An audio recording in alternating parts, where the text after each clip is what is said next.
The pursuit by the 4 Hokage. What an immense lineup this is. Each of these Hokage alone could stir up a storm in the ninja world. Even though the Akatsuki organization is claimed to be a formidable group in the ninja world, composed of S-rank rogue ninjas, and even possessing the Rinnegan, Black Zetsu still feels that the Akatsuki is unlikely to be a match for the 4 Hokage. If a confrontation is inevitable, Black Zetsu thinks the best course of action would be to preemptively remove Nagato's Rinnegan and place the hope of the Eye of the Moon plan directly on Akihara Kagura. Can the Edo Tensei not be undone? White Zetsu's main body wondered if there might be another way and asked, "Can't we just undo the technique and let them return to the Pure Land? It's completely useless." White Zetsu Oi shook his head lightly and said, "The boy has privately attempted to undo the Edo Tensei, but it had no effect whatsoever." "So, what you're saying is," Uchiha Abido frowned impatiently and said, "I have to deal with the 4 Hokage myself." Uchiha Abido frowned impatiently and said, "I have to deal with the 4 Hokage myself and clean up the mess caused by that brat." Although his Mangekyou Sharingan abilities are indeed formidable, Uchiha Abido felt that facing the 4 Hokage would be somewhat troublesome. Akihara Kagura, this subordinate, was truly a big problem, creating such a huge mess for him. "The boy can provide you with intelligence." White Zetsuoi glanced at Uchiha Abido and continued, "At least with the boy's intelligence, avoiding their pursuit shouldn't be too difficult." Uchiha Abido still looked somewhat displeased and annoyed. "Even without that brat's intelligence, I can still handle those troublesome guys." This guy was somewhat ungrateful. White Zetsuoi didn't know what to say to him. Since Uchiha Abido didn't want Akihara Kagura to provide him with intelligence on the 4 Hokage, then they might as well let the boy provide the 4 Hokage with detailed intelligence on Uchiha Abido, Konoha village. Inside the Hokage building, with the forced resignation of the 2 Hokage advisors, the Konoha High Command now consisted only of Tsunade, Akihara Kagura, and the 4 reanimated Hokage, who made up the current decision-making body of Konoha. As expected, the 5 Hokage held almost equal status. The 5th Hokage, Tsunade, could only sit at the lowest position and solemnly talked about the 2 major problems Konoha had to resolve. Konoha's most pressing enemies are 3, 2 of whom are Uchiha Abido and Uchiha Itachi, both hidden within the Akatsuki organization. Uchiha Abido caused the 9 Tails incident that led to the deaths of the 4th Hokage and Kushina, while Uchiha Itachi slaughtered the entire Uchiha clan. The 4 reanimated Hokage looked at Akihara Kagura. Akihara Kagura stared intently at the teacup in front of him. "And the other one is Orochimaru." Tsunade mentioned her former teammate with a serious expression. "Orochimaru has always been obsessed with researching forbidden jutsu and aims to master all techniques in the ninja world. He is likely digging up the corpses of powerful individuals to reanimate them as his puppets, which poses an even greater threat to Konoha." Akihara Kagura continued to stare at his teacup. The 4 reanimated Hokage once again looked at Akihara Kagura. Seemingly all the most troublesome enemies of Konoha had connections to this person, who appeared to be slacking off during work hours. "Why are you all looking at me?" Akihara Kagura gave the 4 Hokage a puzzled glance and put down his teacup. "I think we should pursue Orochimaru first. We will go after Uchiha Abido." Tabarama interrupted Akihara Kagura, not wanting to waste time arguing. There was no way he would allow them to go after Orochimaru, an ally of Akihara Kagura. Today's meeting was to finalize the decision that the 4 reanimated Hokage would hunt down Uchiha Abido, a plan they had agreed upon earlier. Holding the meeting today was simply to accommodate Tsunade, the 5th Hokage. With an overwhelming majority, the 4 Hokage passed the decision to pursue Uchiha Abido, leaving Tsunade and Akihara Kagura somewhat isolated in their opposition. "We can't just ignore Orochimaru," Tsunade frowned, dissatisfied with the outcome. "At the very least, we need to locate Orochimaru's whereabouts first." Akihara Kagura proposed his own plan. Orochimaru had shown interest in Uchiha Sasuke during the Chunin exams, so why not use Uchiha Sasuke as an undercover agent by sending him to Orochimaru? "This is too dangerous, isn't it?" Tsunade was reluctant to sacrifice an innocent child and shook her head. "Uchiha Sasuke has just graduated. Sending him as an undercover agent. We can teach him the Flying Thunder God technique." Akihara Kagura tilted his head and slowly explained his plan. "If Uchiha Sasuke encounters danger, he can use the Flying Thunder God technique to escape quickly." Akihara Kagura added, "I also threatened a kid named Hazuki Suaitsu from the Mist Village to defect and become an undercover agent by Orochimaru's side. If anything happens, the 2 kids can look out for each other." Tsunade recalled a report from the Mist Village about Hazuki Suijutsu, a candidate for the 7 ninja swordsmen who had defected with the cubic Kiribacho. Was that your doing? Tsunade felt a headache coming on, hoping this wouldn't be exposed in the future. Indeed. Akihara Kagura nodded. Taburama had no objection to Akihara Kagura's arrangements. Remembering his encounter with Uchiha Sasuke, he couldn't help but snort. Can that Uchiha kid learn my Flying Thunder God technique? Taburama was somewhat dissatisfied. The sight of Uchiha Sasuke's face was particularly irksome to him. Moreover, Taburama couldn't quite imagine it. Uchiha Sasuke, the kid who looked Taburama couldn't quite imagine it. Uchiha Sasuke, the kid who looked exactly like his nemesis Uchiha Izuna, using the Flying Thunder God technique he had developed. Could there really be another Uchiha capable of learning his techniques? Let's give it a try. Akihara Kagura had some confidence in Uchiha Sasuke, believing in Sasuke's spatial temporal abilities. That kid is Kakashi's favorite student. In the future, he'll be seen as Kakashi's successor. Tsunade pondered for a while and then spoke softly. If Uchiha Sasuke can learn the Flying Thunder God technique, I will agree to let him infiltrate Orochimaru's ranks as a spy. Late at night, Root Base. This was Uchiha Sasuke's first time setting foot here. Karin, Sasuke's classmate, was naturally responsible for leading him in. She felt somewhat uneasy about Akihara Kagura bringing Sasuke into Root. After all, Root was full of Uchihas. Sasuke seemed more suitable to be the future leader of Root than she did. Sasuke! As Karin led Sasuke down a deep well into the underground base, she spoke. Even though Lord Kagura invited you, I am his most trusted assistant. Don't try to compete with me for the position of future leader of Root. I don't care about that, Sasuke scoffed, showing no interest in the position of Root leader. His sole focus was on avenging Uchiha Itachi, the murderer. Then I assume you won't change your mind. Karin slowly nodded, leading Sasuke deeper into the Root base. Lord Kagura values you highly and has prepared a surprise for you. What surprise? For Sasuke, just meeting Akihara Kagura was surprising enough. Sasuke believed Kagura had summoned him to assign a challenging task or teach him a new technique. In any case, it was going to be a surprise. Sasuke needed Kagura's help to hone his skill. However, as Sasuke followed Karin deeper into the Root base, he sensed something was off. Finally, he saw the surprise Kagura had prepared. A group of people in traditional Uchiha attire stood in the base corridor, their eyes glowing red with Sharingan. Many had familiar faces from his memories of long-deceased clansmen. Many of them had watched him grow up. Sasuke! Sasuke! Sasuke! One by one, the Uchihas greeted him, acknowledging the lone Uchiha who could still walk in the light. What is this? Sasuke was overwhelmed, barely able to speak. What is happening? Everyone! Lord Kagura saved them. Karin explained calmly beside Sasuke. On the night of the clan massacre, Lord Kagura saved many. Itachi thought he killed all the Uchihas with the tailed beast ball. But these people must remain hidden from Itachi and Abaido. They lack the talent to awaken the Mangekyou Sharingan and are no match for Itachi and Abaido. They constantly face the threat of assassination by those 2 rogue ninjas and can only stay hidden in Root. Lord Kagura has been protecting them and they've adapted to life here. They don't want to leave. Enough! After her explanation, Karin waved the Uchihas away. You're lucky to see your clansmen. Now go fulfill Lord Kagura's mission. Survival is paramount. Yes! The Uchihas swiftly dispersed. Karin watched them leave and continued. They are now Root ninjas, evading rogue ninja pursuits while also protecting Konoha from the shadows. This is why Lord Kagura wants you to join Root. No wonder, Sasuke suddenly understood. No wonder Kagura wanted him in Root, because they were his clansmen. Why? Why didn't anyone tell me? Sasuke's excitement hadn't subsided. Finding his living clansmen made him feel less lonely, no longer the sole survivor of the Uchiha clan.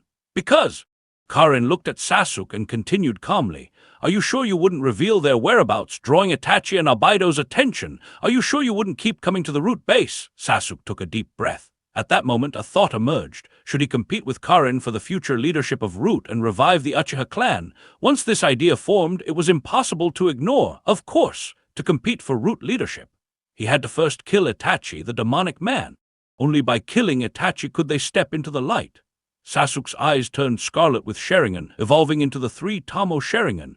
His Sharingan first awakened on the night of the massacre and advanced during the battle in the Land of Waves against Zabuza. Unexpectedly, it evolved again now. 3 Tamo Sharingan! Karin frowned, seeing Sasuke's eyes evolve before her.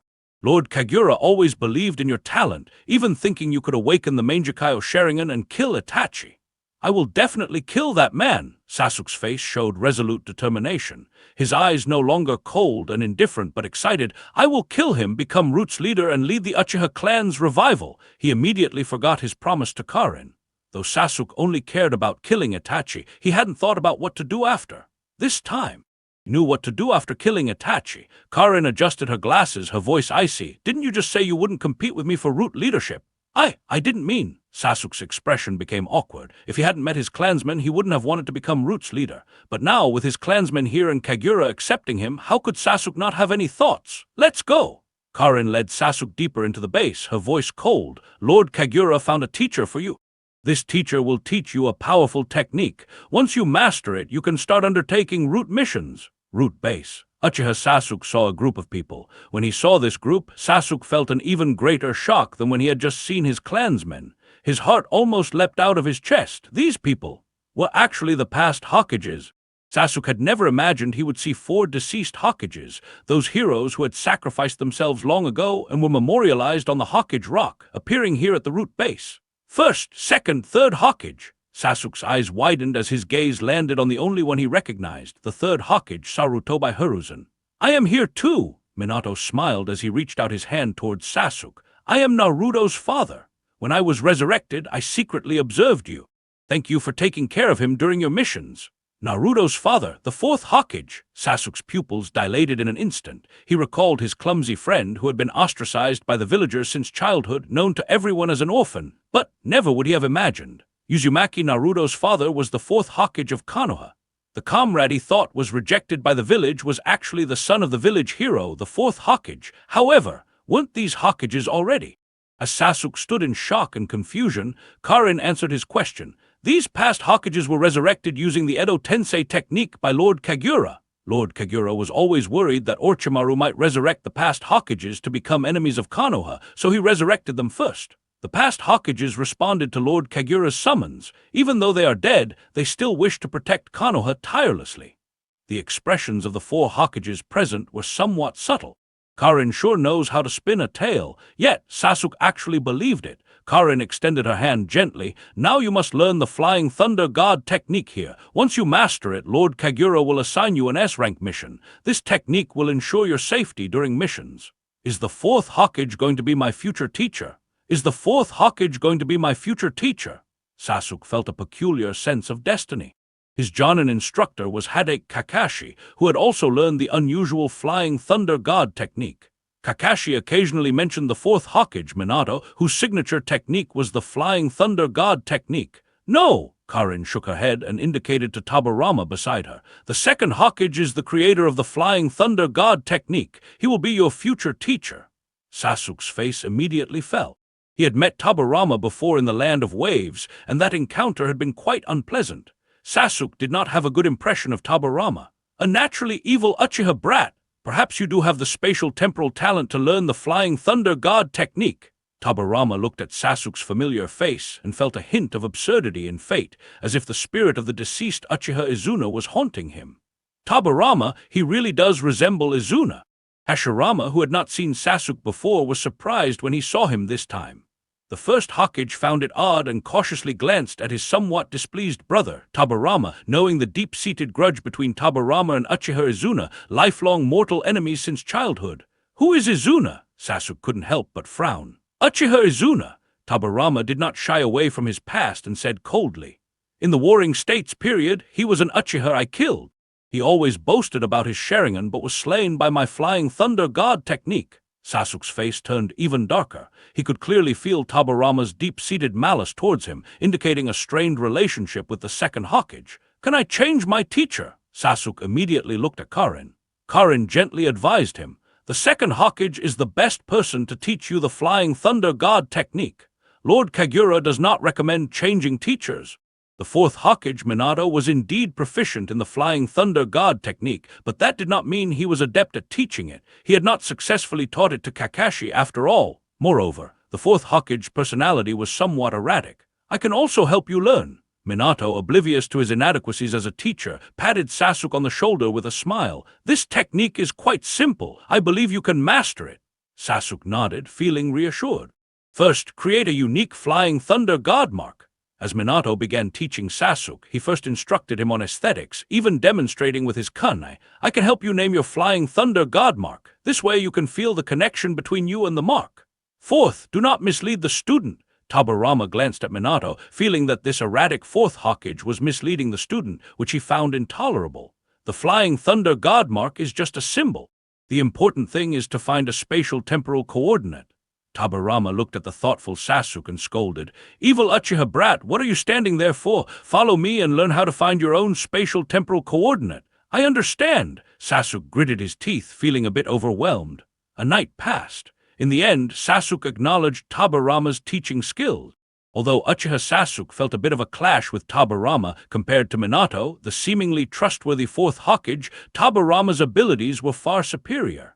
At least, if Sasuke could endure it, he felt he could understand Tobirama's teachings. As for Naruto's father, he didn't seem very good at teaching others. However, Naruto's father was really good at comforting people. Whenever Sasuke was scolded harshly by Tobirama and felt he couldn't master the flying thunder god technique, Minato would step in to comfort him, like a gentle father comforting his child. The next day, in the early morning, Sasuke had already preliminarily mastered the steps to condense the flying thunder god mark. He encountered the same difficulty as Kakashi, but with his superior space-time aptitude, he easily found the presence of the space-time coordinate. The next step for Sasuke was to try to turn his flying thunder god mark into a Uchiha clan fan symbol, a style that greatly displeased Tobirama. "As expected of an inherently evil Uchiha brat, I thought you would at least leave a mark symbolizing Konoha like Kagura." Second Hokage, Sasuke didn't care much and was extremely dissatisfied with Tobirama's attitude towards the Uchiha. "Isn't the Uchiha part of Konoha?" Tobirama was momentarily speechless. "You can leave during the day."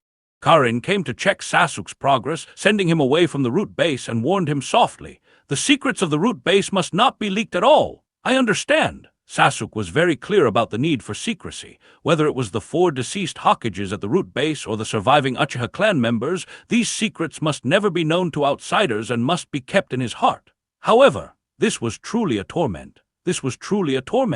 Because during the day, when Sasuke was on missions with Naruto and Sakura, he felt a bit guilty towards the always carefree Naruto. This guy, his parents sacrificed themselves when he was born. He hasn't met his father until now, right? "What's wrong, Sasuke?" Naruto noticed Sasuke's somewhat sympathetic gaze. "Nothing." Sasuke shook his head. The matters of the root base couldn't be disclosed to anyone. Inside the root base, a group of Hokages was discussing Sasuke. Although Tobirama was very displeased with Sasuke, he had to admit Sasuke had exceptional space-time talent for learning the flying thunder god technique. Another summer had arrived. Through diligent training, 13-year-old Sasuke had become even more proficient in the flying thunder god technique than his teacher Kakashi. He was then taken by Karin to meet Akihara Kagura. "Your mission." Akihara Kagura glanced at Sasuke and said softly, "Leave Konoha, become a rogue ninja, and join Orochimaru to monitor his every move for the village." Sasuke looked up in disbelief. "Do you have any objections to the Root's mission?" Akihara Kagura looked at Sasuke with some confusion, seemingly not understanding why Sasuke was shocked by this task. "No." Sasuke was still a bit at a loss, realizing for the first time the terrifying nature of Root missions. "If I become a rogue ninja, the village will hunt you down." Akihara Kagura casually stated the consequences of becoming a rogue ninja, but added, "But don't worry, I'll keep your information here. After completing the mission and returning to Konoha, you will become an official member of the Root. And my position in Team 7. Sasuke gritted his teeth, reluctant to leave the comforts of Team 7. Because of Akihara Kagura's influence, Sasuke had gained significant power in Konoha, feeling that staying there would bring his revenge within reach, making him hesitant to leave the village and Team 7. Reluctant to leave Team 7, Akihara Kagura looked at the conflicted young Sasuke with interest. "No." Sasuke quickly lowered his head and said in a deep voice, "I will carry out the mission, defect from the village, join Orochimaru and monitor him. Orochimaru is my ally." When Akihara Kagura said this, there was a strange feeling, but he continued, "I want you to join Orochimaru to monitor our alliance and also to train under him." "Isn't Orochimaru?" Sasuke looked up at Akihara Kagura, seemingly unable to believe his ears. "Isn't he a rogue ninja of the village?" Akihara Kagura shook his head and continued, "You will soon be a rogue ninja too. There are differences among rogue ninjas, and this is the darkness of the Root." "Yes, I understand." Sasuke lowered his head again. Although Sasuke didn't yet understand the situation with Orochimaru, his rogue ninja status was just to execute an S-class undercover mission. Is this the darkness of the root? The members of the root are always buried underground, never seeing the light of day. If it weren't for a lucky coincidence, he would never know what kind of people root ninjas were. People need to grow. Akihara Kagura looked at the young Sasuke kneeling before him, seemingly reminded of his own youth. Everyone has their own path to follow. By relying on the darkness of the root and drawing strength from it to kill Itachi, Sasuke, are you sure about this path? Yes, then go. Akihara Kagura waved his hand and said softly, I will inform Orochimaru. He has always been interested in your body. Soon, someone will come to pick you up. Learn well under him. He will teach you how to kill Itachi. Yes, Sasuke bowed deeply and hesitated before asking, I will handle matters with Team 7 during this time, but the reason for my defection? For power. Akihara Kagura looked at Sasuke, providing him with a reason in advance. Kakashi has always been worried about you losing yourself to vengeance and power. Use the reason of seeking power from Orochimaru to defect from Konoha. Yes. Sasuke lowered his head, clenching his teeth, suppressing his emotions. I will go say goodbye to them. Do not reveal any secrets of the root. Akihara Kagura looked at the slightly trembling Uchiha Sasuke, sighed and said, Sasuke, you have already surpassed Uchiha Itachi on his first root mission because you possess a humanity that is more precious than his. The land of grass, a base deeply buried underground. Orochimaru and Yakashi Kabuto had been hiding here conducting experiments. Orochimaru received news that Uchiha Sasuke had learned the Flying Thunder God technique. Even though Orochimaru had reincarnated into a white Zetsu's body, which suited him very well and didn't require another body switch for the time being, he still felt greedy. The Sharingan and the Flying Thunder God. Orochimaru couldn't suppress his greed for Uchiha Sasuke. Orochimaru had always known that Uchiha Sasuke was a genius. At this moment, he couldn't help but admit that he had underestimated Sasuke, not realizing he could learn the Flying Thunder God technique. This talent was enough to make Orochimaru tempted. Anyone who had truly interacted with the fourth Hokage Minato knew how important the Flying Thunder God technique was. Uchiha Sasuke learning this technique made Orochimaru urgently desire Sasuke's body, although another reincarnation would need some time to cool down, and this white Zetsu's body was very beneficial to Orochimaru. But who would complain about acquiring more knowledge? Orochimaru had always dreamed of mastering all techniques in the ninja world, and the Flying Thunder God technique was one he desperately wanted to learn. In the future, he could completely use reincarnation to seize Uchiha Sasuke's body and acquire the knowledge of the Flying Thunder God technique and the bloodline of the Sharingan. Kagura won't stop me from getting Uchiha Sasuke, right? Orochimaru directly voiced his need to Yakashi Kabuto. Of course not. Kabuto shook his head and chuckled. If Lord Orochimaru needs Uchiha Sasuke, we can simply lure him into defecting. I'll send the Sound Four to bring him over. Orochimaru nodded, forming his own plan. It's perfect. I left a curse mark on Sasuke back then. He was my chosen backup. After speaking, Orochimaru recalled Sasuke learning the Flying Thunder God technique and felt a bit troubled. If that brat doesn't want to come, the Sound Four might not be a match for him and could cause trouble. If it doesn't work, Orochimaru doubted the Sound Four's ability to bring back Uchiha Sasuke and decided to visit Konoha himself to personally bring back Sasuke. I'll go myself.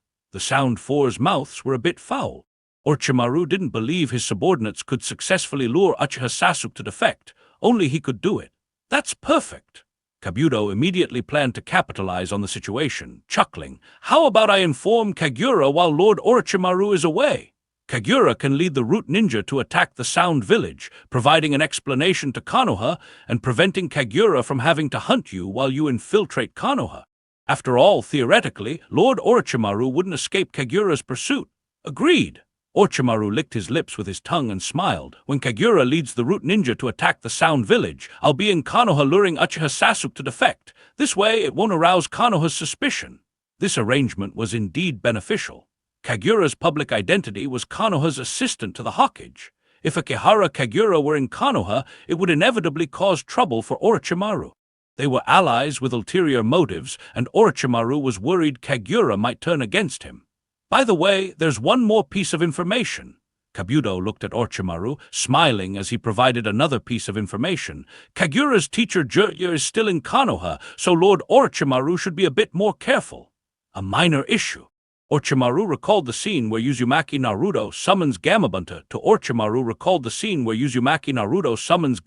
to suppress Shukaku during the Konoha Crush plan and had a playful expression. I heard Uchiha Sasuke's companion Uzumaki Naruto is Jiraiya's new disciple. It seems that after the old man's death, the wheel of fate has begun to turn. Is fate a wheel? Kabuto squinted his eyes, pondering. A cycle of inescapable destiny? Root base.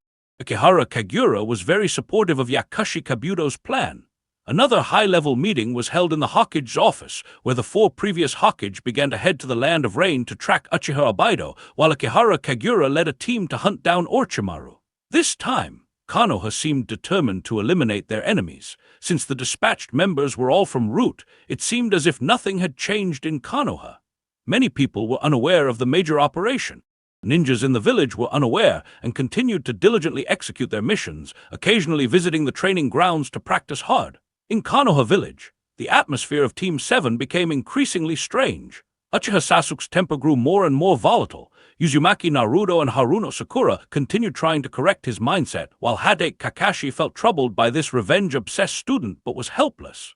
He could understand Uchiha Sasuke's madness. Team 7 was gradually showing cracks. During the day, Uchiha Sasuke argued with Uzumaki Naruto, feeling this idiot didn't understand him. At night, he would stay alone at home, curled up on his bed like a wounded beast licking its wounds. He was finally going to carry out his first mission for Root, but it required him to defect from Konoha.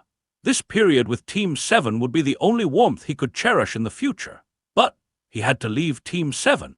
Akihara Kagura had assigned him to monitor Orochimaru, allowing him to learn from Orochimaru to gain the strength needed to defeat Orochimaru and kill Uchiha Itachi in the future.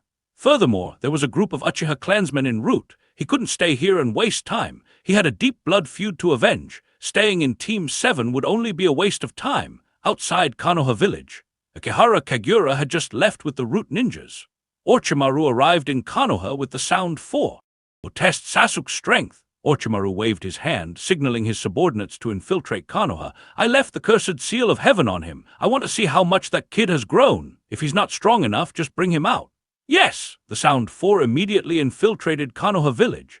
As experimental subjects blessed by Orochimaru with the curse marks, the Sound 4 always believed in their formidable strength, capable of easily killing a Jonin when working together.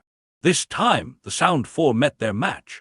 Uchiha Sasuke had just argued with Uzumaki Naruto and was in a bad mood. When he saw the Sound 4, he assumed they were there to welcome him in defecting from Konoha, suppressing his anger. Are you Orochimaru's people, here to take me away from Konoha? No, we need to test your strength first. Saken Yuken sneered, twisting his wrist, feeling a bit defiant. Let me see why you, this brat, were given the cursed seal of heaven by Lord Orochimaru. Let's beat him up first. Jirobo looked down at Uchiha Sasuke and chuckled. Make him obedient. The remaining 2 of the Sound 4, Kidomaru and Teuya, saw their companions intent to bully Uchiha Sasuke and didn't stop them, even planning to help. Their task was to test Uchiha Sasuke's strength. Bastards! Uchiha Sasuke, at his most displeased moment, saw these bizarre-looking ninjas and couldn't suppress his anger any longer. Uchiha Sasuke took out a kunai with a fan-shaped flying thunder god mark engraved on it and threw it towards Saken Yuken. Is this all you've got? Saken Yuken disdainfully dodged the kunai. However, the next moment, Saken Yuken's expression changed. As Saken Yuken dodged the kunai, Uchiha Sasuke disappeared from their sight, alarming the rest of the Sound 4. Watch out! The warning came too late. Uchiha Sasuke reappeared beside Saken Yuken, grabbing the kunai marked with the flying thunder god symbol and pressing it against Saken Yuken's throat. This was a unique technique taught by 2 Hokage who were skilled in the Flying Thunder God technique, compared to other users of the Flying Thunder God technique. Uchiha Sasuke might be the most suited for it. With the Sharingan's perfect dynamic vision, Sasuke could flawlessly coordinate his vision and movements even after teleporting. Are you kidding? Are you kidding? Kidomaru, seeing Saken Yuken subdued, realized the difficulty of this mission. Couldn't track this guy's movements at all. I haven't lost yet. Saken Yuken squinted his eyes. He had 2 heads and 2 minds. Strictly speaking, Saken Yuken were 2 people, one head named Saken and the dormant head named Yuken, forming a twin entity. In battle, Saken Yuken's 2 heads would fully awaken, cooperating in combat and even unleashing more extraordinary powers. Uchiha Sasuke, seems like I underestimated you. Saken twisted his arm, disregarding the kunai at his throat, and Yuken's head woke up. Let's all attack! Jirobo felt the situation was more complicated and feared their mission might fail. Feels like his teleportation is no simple matter. Next moment, the Sound Four launched a combined assault. However, Uchiha Sasuke's movements were too fast for them to track. Using only a Kana and his Chidori technique, he defeated the Sound Four.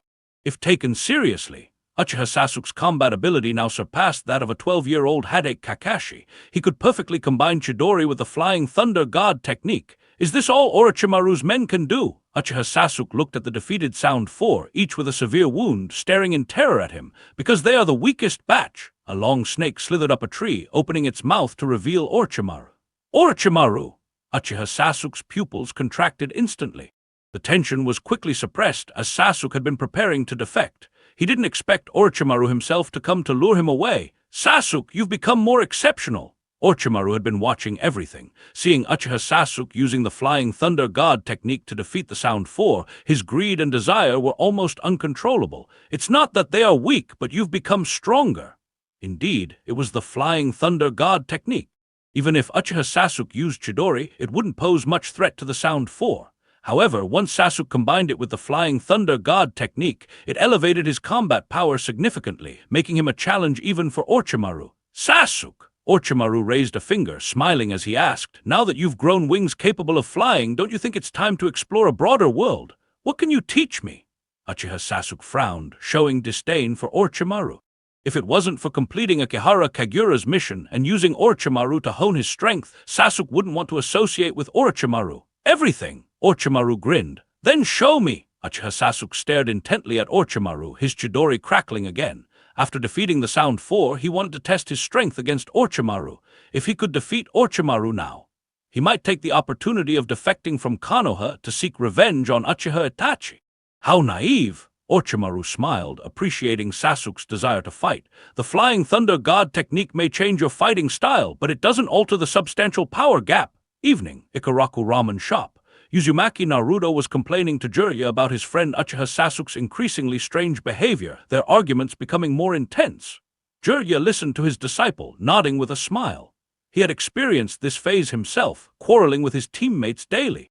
In the future, these would be their most cherished memories. Naruto, Naruto! As they ate, Haruno Sakura rushed over her body showing some injuries and she desperately cried for help. Naruto, Orochimaru took Sasuke out of the village. Sasuke, Uzumaki Naruto's chopsticks halted instantly. Orochimaru! Jiraiya's chopsticks stabbed into the table. Valley of the End. 2 statues stand here. To commemorate the fierce battle between the founders of the Konoha village, Hashirama and Uchiha Madara, their opposing statues were erected here.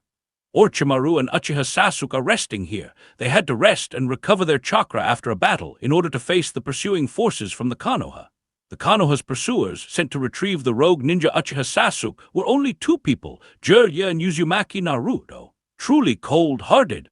Orochimaru glanced at Uchiha Sasuke, who was chewing on a military ration pill, and said softly, I thought you would leave with that little girl named Haruno Sakura. She wanted to leave the village with you, but you slapped her.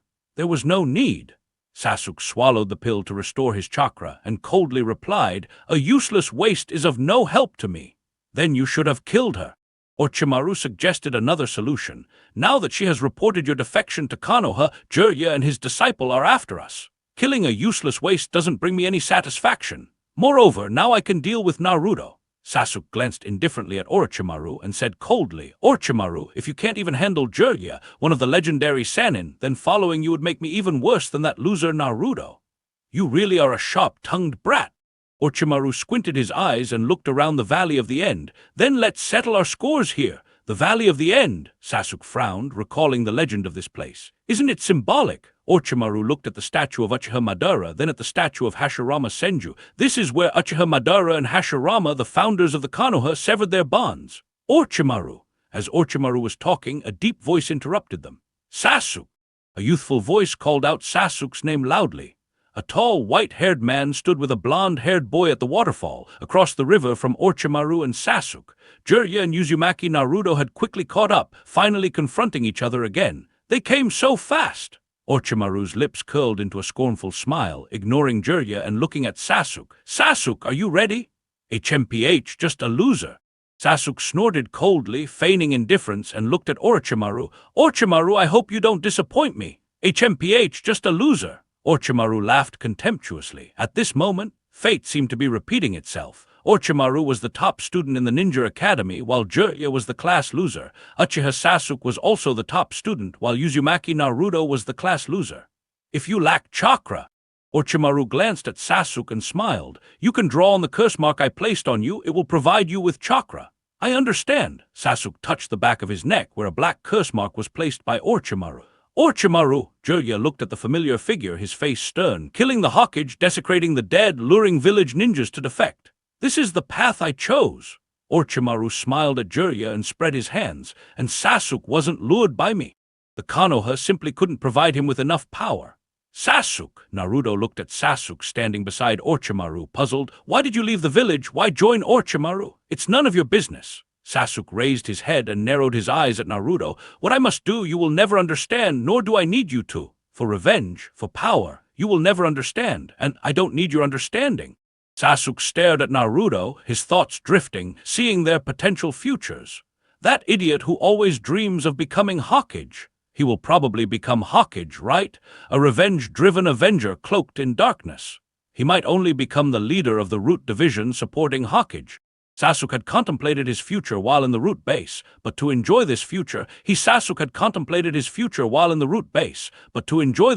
he had to wait until his revenge was complete. Before that, he needed to train hard and accumulate power. Likewise, he must complete the route missions to gain more favor from Akihara Kagura to compete with Karin for the future leadership of Root. Sasuke! Naruto looked at Sasuke's complex expression, thinking he could still be saved, and said in a deep voice, Wake up already. You should know what kind of person Orochimaru is. He only wants to take your body. This idiot. Sasuke took a deep breath.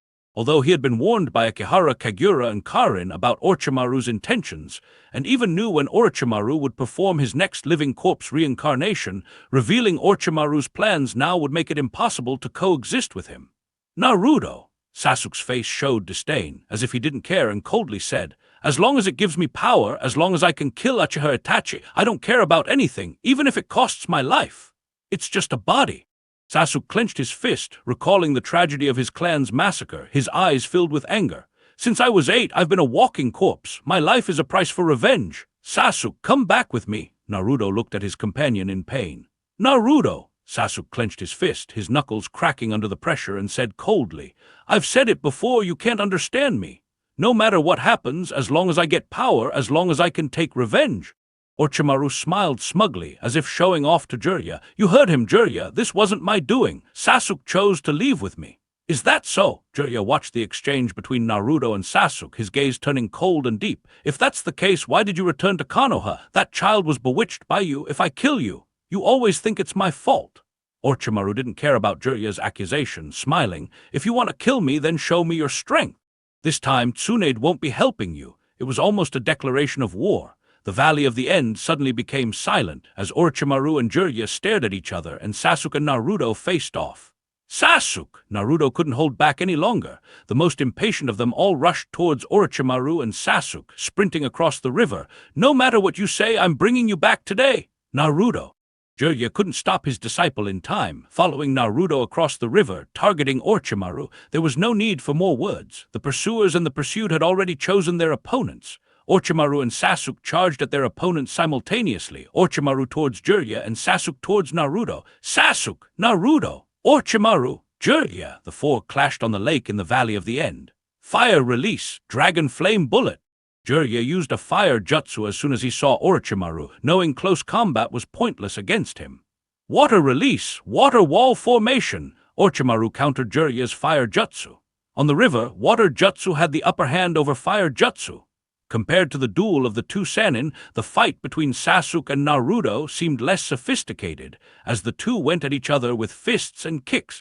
Sasuke's taijutsu was superior, grabbing Naruto and slamming him onto the river, while Naruto pulled Sasuke's ankle, throwing him down, the two lower-ranking ninjas fighting fiercely. Don't get in my way! Sasuke grabbed Naruto's throat but couldn't apply force, gritting his teeth and throwing him away. I thought you'd want to kill me. Naruto smiled after being thrown off. Sasuke, you don't want to leave us, right? Let me take you back. You're wrong. Sasuke's eyes turned cold, throwing a shuriken. Ninja art, shadow shuriken jutsu. Dozens of shuriken flew in the air. Old man's jutsu. This move distracted both Orochimaru and Jiraiya. Seeing their teacher Sarutobi Hiruzen's jutsu used by a kid stirred their emotions. HMPH! Orochimaru saw Jiraiya's opening, throwing a shuriken, Shadow Shuriken Jutsu! Damn Orochimaru! Jiraiya had no time to counter, sinking into the water to avoid the shuriken barrage. Naruto copied the move, his chakra disappearing from his feet, sinking into the water to Naruto copied the move, his chakra disappearing from his feet, sinking into the water to avoid Sasuke's shuriken.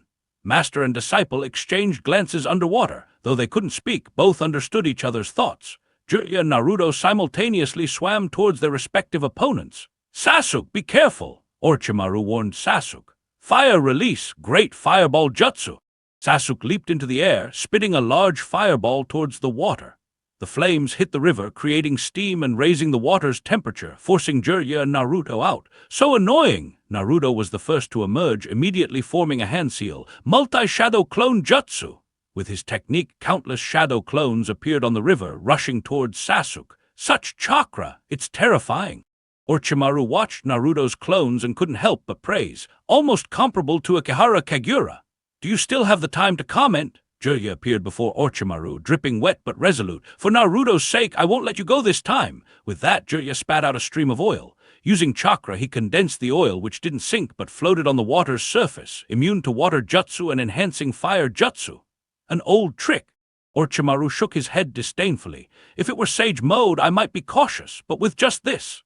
Fire release, flame bullet. Jiraiya spat out a flame that ignited the oil on the river. Foolish! Orochimaru sneered, showing no fear of the flames, and formed a hand seal. Jiraiya, did you forget? This is a river. The oil flows with the water. Water release, water shockwave. The river surged, carrying the burning oil towards Jiraiya. Jiraiya had to retreat swiftly.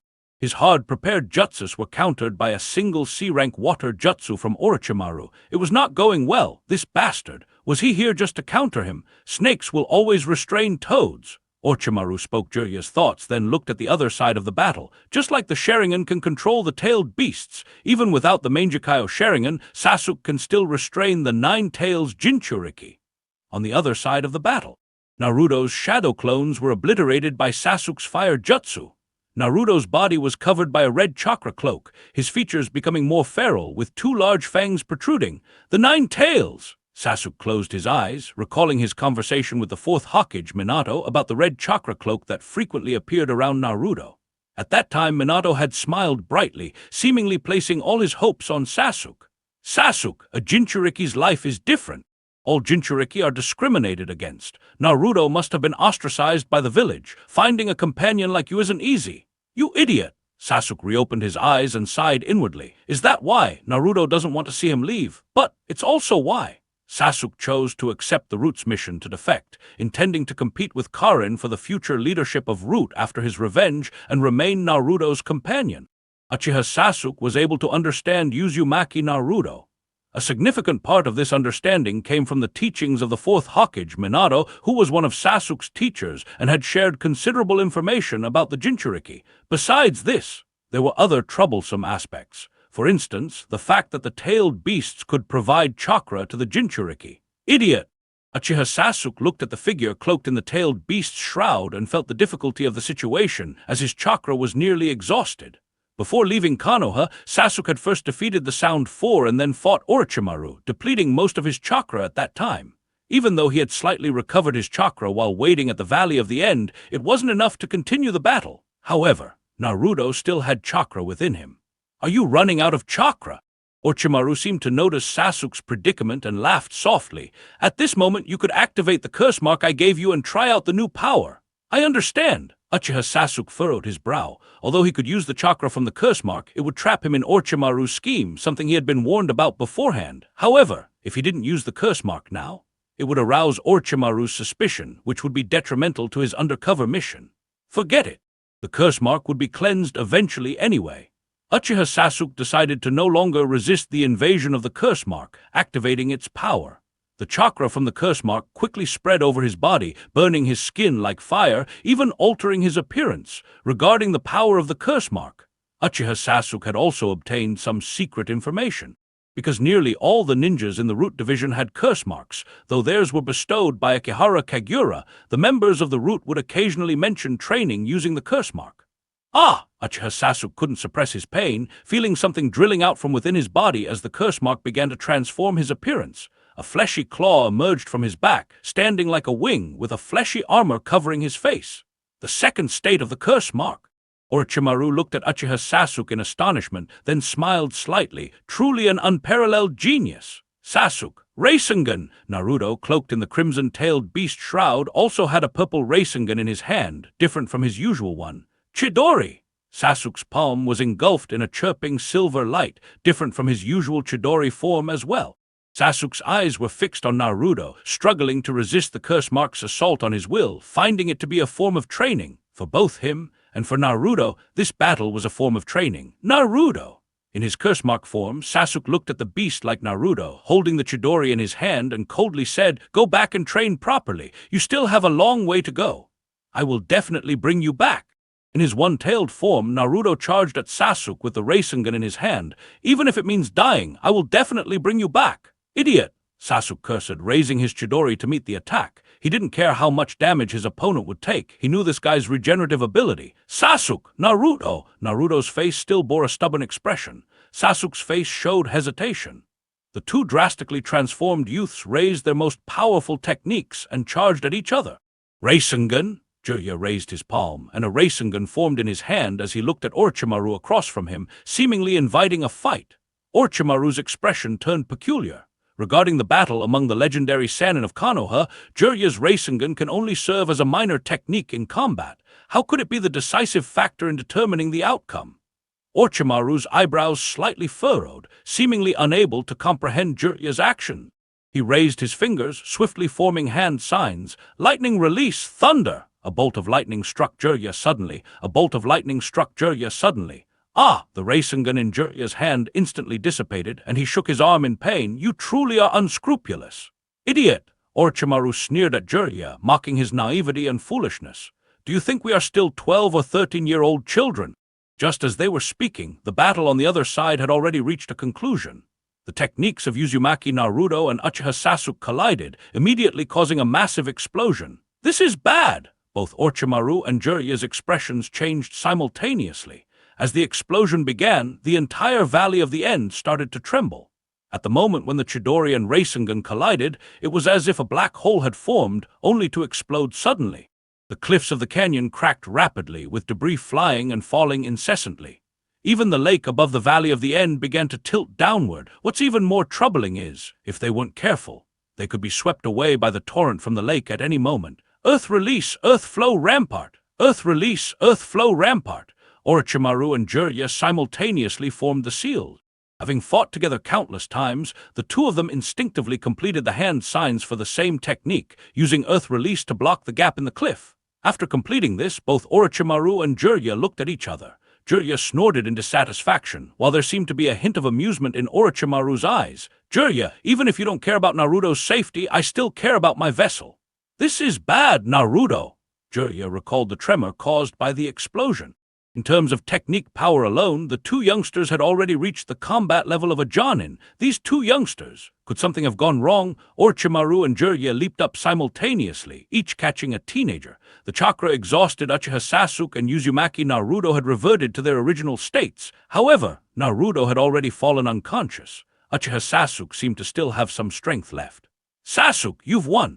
Orochimaru smiled and softly praised Uchiha Sasuke, then looked at Jiraiya opposite him. "Jiraiya, you've lost. It seems my judgment was correct this time." Jiraiya said nothing, only checking Naruto's body carefully. After confirming that he was not seriously injured, he felt relieved. Jiraiya was unwilling to acknowledge Orochimaru's victory and didn't want to engage further. "It's still too early for the two youngsters to determine a winner, and we haven't settled our score yet either." "You're still as stubborn as ever." Orochimaru shook his head, indifferent to Jiraiya's obstinacy. "Make sure Naruto trains well." Uchiha Sasuke stubbornly stood up from Orochimaru's arms, looked coldly at Jiraiya holding Naruto, and said, "Next time we meet, I hope this idiot won't fall too far behind." "Orochimaru, let's go!" Uchiha Sasuke turned and was about to leave directly. "Goodbye, Jiraiya." Orochimaru politely bid farewell to his old friend, then smiled and left the Valley of the End with Uchiha Sasuke. "That guy!" Jiraiya stared intently at their departing figures, as if seeing a future where the figures of Orochimaru and Uchiha Sasuke overlapped. A trace of anger flashed across his face, yet he could do nothing. Because Uchiha Sasuke had won, Uzumaki Naruto had lost, and he couldn't stop Orochimaru, he could only watch them leave. Sasuke! Uzumaki Naruto suddenly opened his tightly closed eyes. Seeing Jiraiya in front of him, he felt a sense of relief. Sasuke held back. Naruto's first words upon waking were this. His eyes were still shining, as if there was hope within them because he saw the struggle in Uchiha Sasuke's eyes. Sasuke didn't want to kill me. So what if he didn't? Jiraiya furrowed his brows, disapproving of Uzumaki Naruto's idea. One day, Uchiha Sasuke will become just like Orochimaru. To be honest, Jiraiya had tried to bring Orochimaru back for a long time but ultimately failed. After Orochimaru orchestrated the Konoha crush, Jiraiya had completely given up on that idea. He won't. Uzumaki Naruto shook his head quickly and said firmly, "No matter what he becomes, I will definitely bring him back." "You!" Jiraiya stopped trying to persuade him. "One day this child will be completely disillusioned with his traitorous companion." Lord Jiraiya! Hadate Kakashi arrived with his ninja dogs. Because he received the news a bit late, he only saw Jiraiya and Naruto when he arrived, and his expression was not very good. "Where's Sasuke?" "He was taken by Orochimaru." Jiraiya sighed and added, "Uchiha Sasuke was blinded by revenge and left willingly with Jiraiya sighed and added, "Uchiha Sasuke was blinded by revenge and left willingly with Orochimaru." Hadate Kakashi fell silent immediately. Kakashi felt uneasy. His companion Uchiha Obaido had become a rogue ninja, and now his student Uchiha Sasuke had also become one. What a mess! Kakashi-sensei! Naruto looked at Hadate Kakashi and solemnly raised his fist. "Don't worry, I will definitely bring Sasuke back." Kakashi could only nod hesitantly. At this moment, the wheel of fate seemed to start turning in cycles across generations. This generation's Uzumaki Naruto wanted to bring back the rogue ninja Uchiha Sasuke. The previous generation's Kakashi had wanted to bring back the rogue ninja Uchiha Obaido. Lord Jiraiya had once tried to bring back the rogue ninja Orochimaru, and even the late third Hokage Sarutobi Hiruzen had once tried to bring back the rogue ninja Shimura Danzo. Konoha's rogue ninjas seemed to be quite numerous. While thinking about Uchiha Obaido, Kakashi did not know that the person he wanted to bring back was in great trouble, facing the pursuit of 4 Hokage. In the land of rain, the downpour continued. Uchiha Obaido deliberately faced the 4 Hokage to prevent them from tracking down the Akatsuki base, protecting the organization he had painstakingly built. Undoubtedly, this was an act of seeking trouble. The 4th Hokage Minato looked at the completely changed but still recognizable Uchiha Obaido, sighed deeply, feeling conflicted. "Obaido! Sensei!" Uchiha Obaido also felt complex emotions, his voice becoming hoarse. "It's been a long time." Originally he thought they would never meet again. But unexpectedly, due to a mistake by Akihara Kagura, he saw this teacher again and scenes from the past flashed in his mind. "Unexpectedly, it was you that day." Minato took a deep breath, not knowing what to say. If he had to blame Uchiha Obaido, Minato was not someone who liked to blame others. He also knew Uchiha Obaido had been controlled by Uchiha Madara. Of course, another person present did not care about such details. "Evil Uchiha brat!" Tobirama stepped forward, his eyes fixed on Uchiha Obaido. "Creating the 9 Tails incident in Konoha, I will personally capture you." "Second Hokage!" Uchiha Obaido's expression immediately turned cold, dismissively saying in a cold voice, "Don't talk big! A bunch of old bones long buried in graves. I came to you voluntarily. Even if you're resurrected, I will bury you again." A spatial vortex flashed in Uchiha Obaido's Mangekyou Sharingan, and a fan-shaped weapon suddenly appeared in his hand. "Gunbai!" Hashirama immediately recognized the weapon in Uchiha Obaido's hand, as it was etched into his memory. "That is Madara's weapon." It was a legendary artifact passed down through generations of the Uchiha clan. Hashirama had seen that fan countless times on the battlefield. It seemed Akihara Kagura was right. The one backing Uchiha Obaido was indeed Madara. However, Madara must certainly be dead by now. Hashirama knew Madara very well. Madara was very fond of the gunbai and would never abandon it, let alone give it to someone else. Just a mere Hokage. Uchiha Obaido swung the fan in his hand and charged forward. He intended to use his Mangekyou Sharingan abilities to kill the 4 resurrected Hokage once again. Hashirama noticed that Obaido's movements were somewhat strange and instinctively wanted to correct him. "That Uchiha brat, you're using the gunbai incorrectly. It is a shield meant for defensive ninjutsu." A bit embarrassing. This was Uchiha Obaido's first thought. It was a great humiliation for Uchiha, who possessed the Mangekyou Sharingan, to be criticized by a Senju while using Uchiha weapons. However, the Uchiha clan had always been stubborn and unwilling to admit defeat. Even if they accidentally took the wrong path, they would stubbornly praise the scenery along the way. "I'll use it however I want." Uchiha Obaido, with his typical Uchiha arrogance, swung his blazing fan with an air of arrogance, using it as a weapon. "Fool!" Tabarama looked at Uchiha Abaido with disdain, feeling that this Uchiha traitor was a complete fool. A weapon that one doesn't know how to use only adds trouble in battle. Sigh! Minato could only sigh helplessly, instantly appearing beside Uchiha Abaido, pressing a Rasengan onto his body. The flying thunder god mark wouldn't disappear. Uchiha Abaido was the mysterious masked man who caused the Nine Tails attack on Konoha. Minato had left a flying thunder god mark on his back and it couldn't be erased. However, this time was different. Uchiha Abaido's body instantly became intangible, dodging Minato's Rasengan. He swung his fan at Minato, saying, "Sensei, I won't fall for it this time." A vine suddenly emerged from the ground, grabbing Uchiha Abaido's arm, forcing him to become intangible again, abandoning his attack on Minato. The Mangekyo Sharingan's abilities are truly strange. Hashirama could only give up attacking, sighing softly. Even in the Warring States period, I've never seen such a mysterious ability. It's just a space-time ability. Tabarama sneered, disdainful of Uchiha Abaido's intangibility ability. He had already obtained some information about Uchiha Abaido from White Zetsu. He can't maintain that state forever. Tabarama, wielding a ninja blade, charged towards Uchiha Abaido, charged directly. Once he enters that state, he can't attack. The four Hokage immediately surrounded him. Uchiha Abaido, undaunted, fought the four Hokage with his Mangekyo Sharingan. In less than a minute, he was beaten badly by the four Hokage. The longest Uchiha Abaido could maintain his intangibility was 5 minutes, but within less than 5 minutes, due to his carelessness in trying to attack the weakest third Hokage, he was caught by Tabarama and Minato. Tabarama's blade slashed across his chest. Blood spurted from Uchiha Abaido's chest. Rasengan! Minato's Rasengan hit Uchiha Abaido's back again. Uchiha Abaido, looking at Tabarama and then at his teacher Minato, deeply felt the trouble these two flying thunder god users posed. He couldn't understand how Tabarama managed to place the flying thunder god mark on him. Now, a troublesome problem had arisen. Whenever he attacked, these two flying thunder god users could instantly teleport and catch him, injuring or even killing him. Didn't this mean he could only take a beating? Of course, he wasn't worried about being beaten. The key was that the four reincarnated Hokage had infinite chakra and stamina, so he didn't have to worry about the duration of the battle. How long would he have to endure this beating? I'll have to retreat for now. Uchiha Abaido decided to leave. A space-time vortex appeared in his Mangekyo Sharingan, intending to absorb his body and find a safe place to think of a countermeasure. The next moment, two figures appeared beside him again. Minato and Tabarama had long known that Uchiha Abaido would have to become tangible to absorb anything, and their flying thunder god technique allowed them to appear and kill Uchiha Abaido during that time. Panic-stricken, Uchiha Abaido could only stop absorbing his body, instantly becoming intangible to avoid their attacks. Not good. He couldn't escape.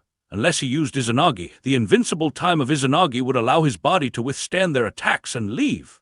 Wait, since he had Izanagi, why should he escape? He could just deal with these Hokage here. Uchiha Abaido immediately realized he had a perfect countermeasure. He could use Izanagi during the invincible state of his Mangekyo Sharingan, then use Izanagi's invincible time to endure the cooldown of his intangibility. If he did this, he could maintain a long invincible state, deal with these enemies. At the cost of one, he could maintain a long invincible state, deal with these enemies at the cost of one expendable Sharingan. However, the four Hokage had anticipated this. Tabarama and Minato, the two flying thunder god users, were like fangs hidden in the shadows. Hashirama and Sarutobi Hiruzen only needed to assist occasionally. 5 minutes later, Uchiha Abaido, using the invincible state of Izanagi, absorbed himself into the Kamui space of his Mangekyo Sharingan, hastily escaping. Before leaving, the ordinary 3 Tamo Sharingan he transplanted was slowly losing sight. Using his only remaining Mangekyo Sharingan, he coldly glanced at the two attacking Hokage, saying, "Next time you won't be so lucky." The four Hokage frowned simultaneously, wondering what gave Uchiha Abaido, who had been beaten all along, the confidence to say such a thing, in a hidden base. After returning, Uchiha Abaido's first task was to quickly find a replacement Sharingan to replace the blinded 3 Tamo Sharingan. "You lost!" Zetsu emerged from the ground. The entire battle had been within their observation and anticipation. No matter how miraculous Uchiha Abaido's Mangekyo Sharingan was, it couldn't defeat the four Hokage of Konoha. Even Zetsu didn't expect Uchiha Abaido to be beaten so badly. "Let Kagura deal with these troubles," White Zetsu suggested, thinking it was best to avoid unnecessary trouble. "Next time the outcome won't change.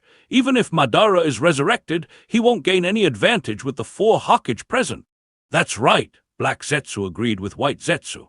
If Uchiha Obaido had performed a bit better, Black Zetsu might have considered letting him, but Uchiha Obaido's performance was disappointing.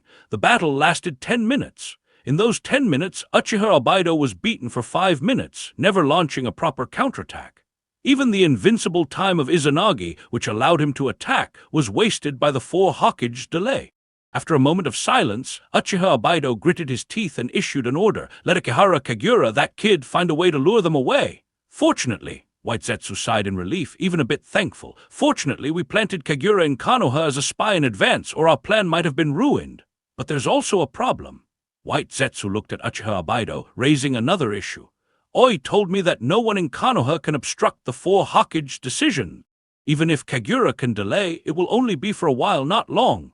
Delay as long as possible. Uchiha Obaido didn't want to go through that battle again. There might be another way, Black Zetsu suggested, a grin forming on his half-face. Find a way to hasten Kagura's research on reviving Madara with full power through the reanimation jutsu, if Madara with the Rinnegan can be revived.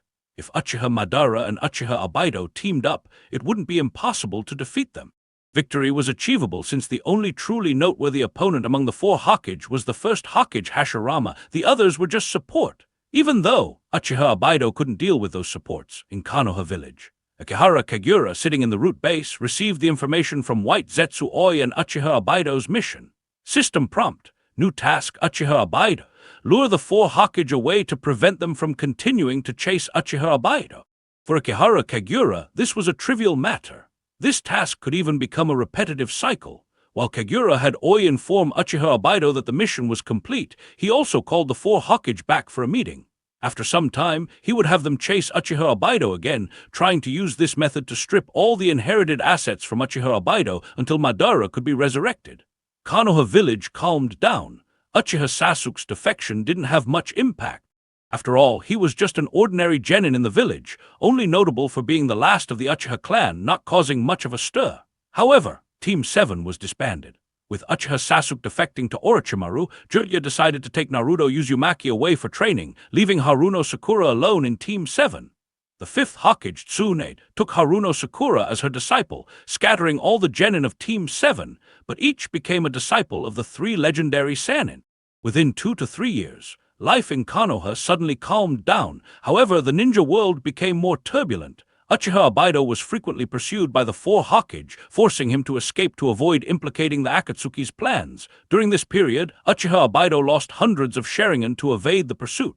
The Sharingan he collected during the Uchiha massacre were gradually exhausted. At this time, Uchiha Obaido realized the preciousness of the Sharingan.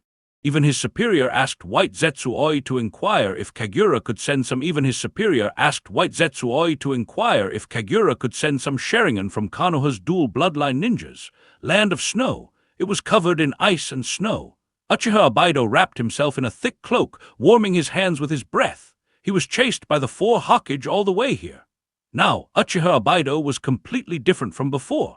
Once, Uchiha Obaido could stir up turmoil in the Akatsuki and the ninja world, even controlling a major nation's village and manipulating the strongest rogue ninja organization.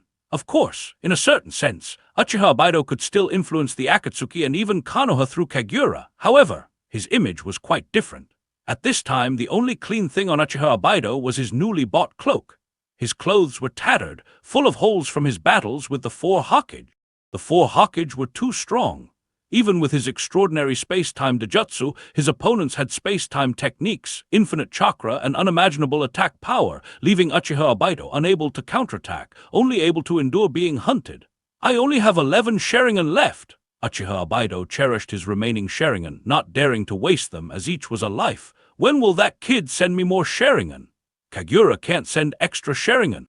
Zetsu emerged from the ground, cautiously speaking, because the 2nd Hokage issued a ban forbidding dual bloodline ninjas from leaving Konoha. He wants to experiment on them, and Kagura can't defy his orders.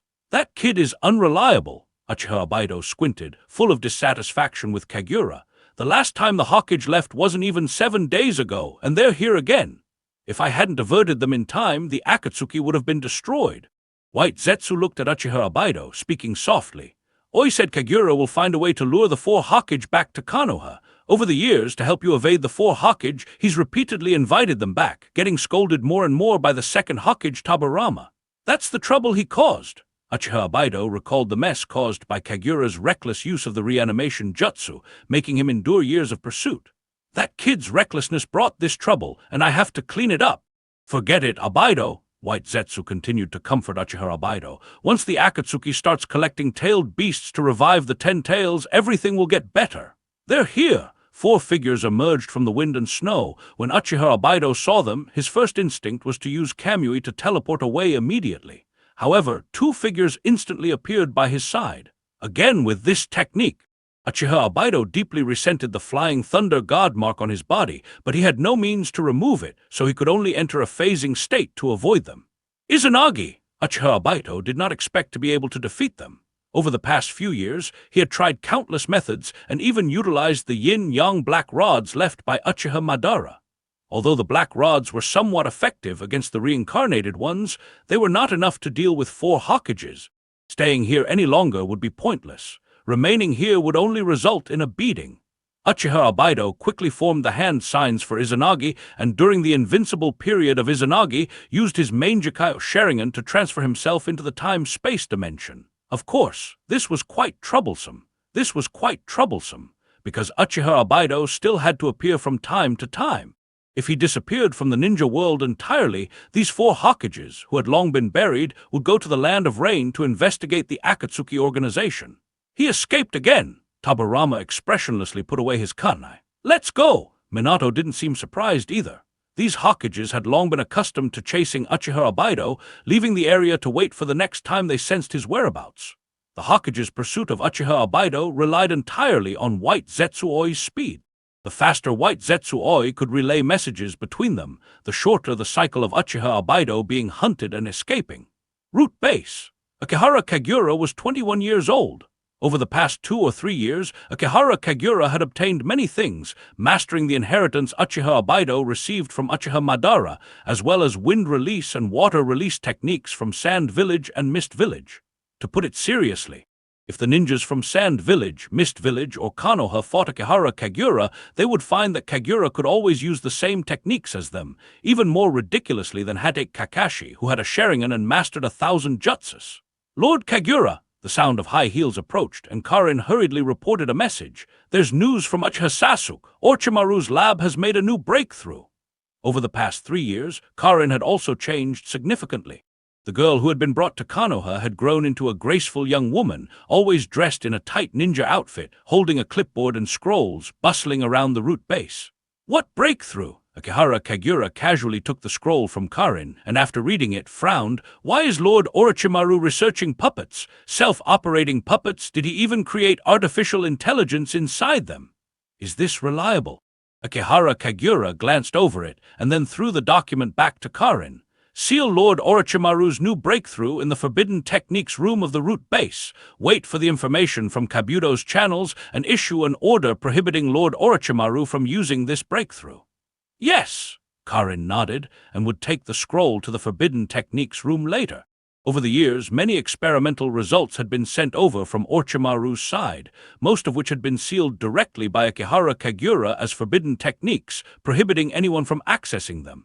There's one more thing, Karin suddenly asked. Lord Kagura, Uchiha Sasuke wants to challenge Orochimaru. He believes he now has the power to defeat Orochimaru. Let him challenge then. Akihara Kagura didn't seem opposed to Uchiha Sasuke challenging Orochimaru, intending to help eliminate potential threats. Consider it a trial for him. Once he succeeds, have him return and remove the curse mark left by Lord Orochimaru. Also, Akihara Kagura folded his fingers and softly added, inform Uchiha Sasuke that I will tell Lord Orochimaru about this matter. After all, Lord Orochimaru is our ally, so he should at least be somewhat prepared. Understood. Karin adjusted her glasses and continued. The Root intelligence personnel also reported that Jiraiya seems to be bringing Naruto back to the village. Is that so? Akihara Kagura thought for a moment before speaking. Then have Sasuke act quickly. They might still have a chance to meet. Karin felt that Uchiha Sasuke probably didn't want to meet him. Land of Grass, Orochimaru's experimental base. Uchiha Sasuke idly played with his kunai, which had a fan-shaped emblem engraved on it. The former little ninja who defected from Konoha had grown into a handsome 16-year-old youth. Moreover, Orochimaru was quite good at nurturing talents. Uchiha Sasuke lived well at Orochimaru's base, and due to diligent training, his body had become robust and muscular, his arm muscles appearing strong and powerful. "Sasuke, what are you doing here?" A young man with a mouth full of shark teeth, carrying a giant sword, approached and planted his sword in the ground. "Want to spar?" It was none other than Hazuki Suijutsu, the rogue ninja from Mist Village. Since defecting to Orochimaru, Suijutsu hadn't become one of his experimental subjects, but instead his subordinate. With the Sound 4 sacrificed at Konoha and Kaguya Kimimaro dead from illness, Suijutsu and Sasuke had become Orochimaru's trusted lieutenants. Naturally, these two who couldn't see eye to eye and had both participated in the Chunin exams years ago as contemporaries, always ended up fighting each other to determine superiority. Suijutsu, who never admitted defeat, challenged Sasuke repeatedly, not caring about embarrassment, just wanting to test his progress against him. "You are not my opponent." Sasuke lifted his head slightly to glance at Suijutsu. No matter how many times the result will be the same. "You're even more arrogant than me." Suijutsu grinned, kicked up his sword, and with a twist of his wrist, swung the giant blade at Sasuke. "Fool!" Sasuke raised his kunai and effortlessly blocked the giant sword, tilting his head slightly to see his kunai stop the attack. All this felt like destiny. Once his teacher Hadake Kakashi had blocked this same sword with a kunai, and now its new wielder was equally easily stopped by him. "Your strength has grown." Suijutsu smiled and pressed down harder on the sword, trying to push it towards Sasuke. "Fool!" Sasuke looked at Suijutsu, feeling his intelligence hadn't increased at all, and his figure vanished. "Flying Thunder God again!" Suijutsu sneered, but his expression turned serious, swinging his giant sword around himself. "Fool is always a fool." Sasuke appeared above Suijutsu, a bolt of lightning hitting Suijutsu's head, causing him to collapse from the electric shock. Suijutsu's body trembled uncontrollably. Did Suijutsu lose again? A tall figure in a cloak emerged from the base's depths, looked at the fallen Suijutsu and felt pity. Why does he always challenge Sasuke? Not smart enough. Sasuke kicked Suijutsu aside, stood up and left the base, seemingly heading out to train. Outside Orochimaru's base, as Sasuke walked to a tree, a hand emerged from its shadow and handed him a note. "Lord Kaguya approved my action, but Orochimaru will also know I intend to kill him. No chance for a sneak attack, but it doesn't matter. Orochimaru is no match for me anymore." Sasuke glanced at the note and sighed upon seeing the mention of Naruto returning to Konoha.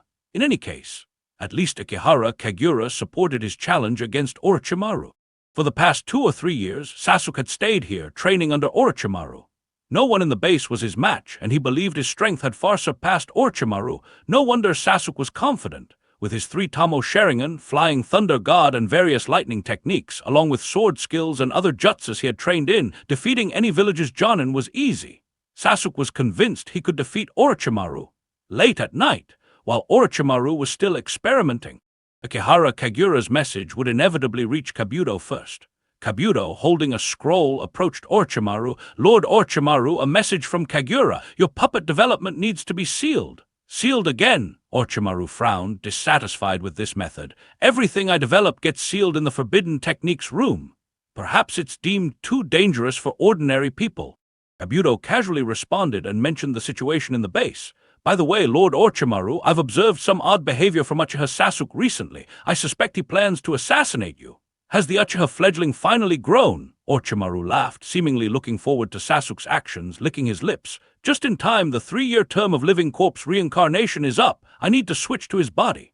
Late night. Inside Orochimaru's base, the lights were still bright. Perhaps it was because candlelight could evoke a deep sense of oppression that Orochimaru liked to light rows of oil lamps within the base to solve the problem of lighting. Plop, plop, footsteps echoed in the silent, dim base.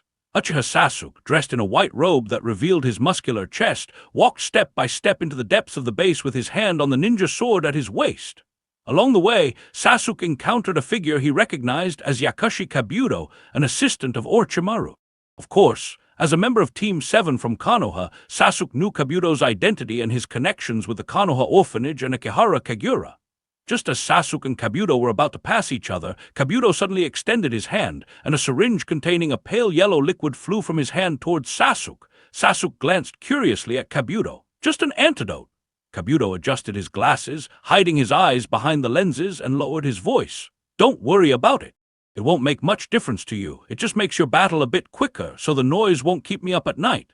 I understand. Sasuke grabbed the antidote and added in a deep voice, "Don't worry, the battle will end quickly." After speaking, Sasuke continued towards the depths of the base. In the laboratory deep within the base, Orochimaru was still busy. The heavy iron door was slowly pushed open, and a robust figure appeared inside the laboratory. "Is that you, Sasuke?" Orochimaru's hands were still occupied, as if he had been expecting this moment. "Don't rush. Can you wait until I finish this experiment?" "Fine." Sasuke stood at the doorway of the laboratory, resting his hand on his ninja sword, showing remarkable patience as he nodded slowly at Orochimaru. "You don't seem to be interested in experiments." Orochimaru gently shook a test tube containing a purple liquid and smiled. "Would you like to know what I've concocted? You said it yourself." "I'm not interested." Sasuke didn't even glance at the test tube in Orochimaru's hand, showing no concern whether it was poison or medicine. "Is the experiment finished?" "Almost." Orochimaru nodded and suddenly smashed the purple liquid on the ground, filling the laboratory with a purple toxic mist. "This is a poison that disrupts visual nerves." Sasuke realized something was wrong. At that moment, his eyes began to hurt and his vision blurred. For him, visual nerves were crucial for using certain techniques. But that bastard Orochimaru, he had prepared a poison targeting him while Sasuke had been lenient. Sasuke remembered the antidote Kabuto had given him. Quickly, he took out the syringe and injected the pale yellow liquid into his thigh. As the antidote took effect, the pain in Sasuke's eyes rapidly eased, and his vision became clear again. "That is..." Orochimaru noticed the antidote in Sasuke's hand and saw his vision clearing. His pupils contracted. "That guy Kabuto had already figured out my poison." Indeed, Kabuto, who had been monitoring him, possessed extraordinary medical ninja skills. Even before he had concocted the poison, Kabuto had developed an antidote and given it to Sasuke. "Damn it!" Orochimaru gritted his teeth and spat out a Kusanagi sword. Sasuke slid his hand and drew his ninja sword, charging straight at Orochimaru. Clang! Sasuke and Orochimaru's swords clashed. Both of their weapons were extremely hard Kusanagi swords, and when they collided, sparks flew. "Uchiha's little fledgling!"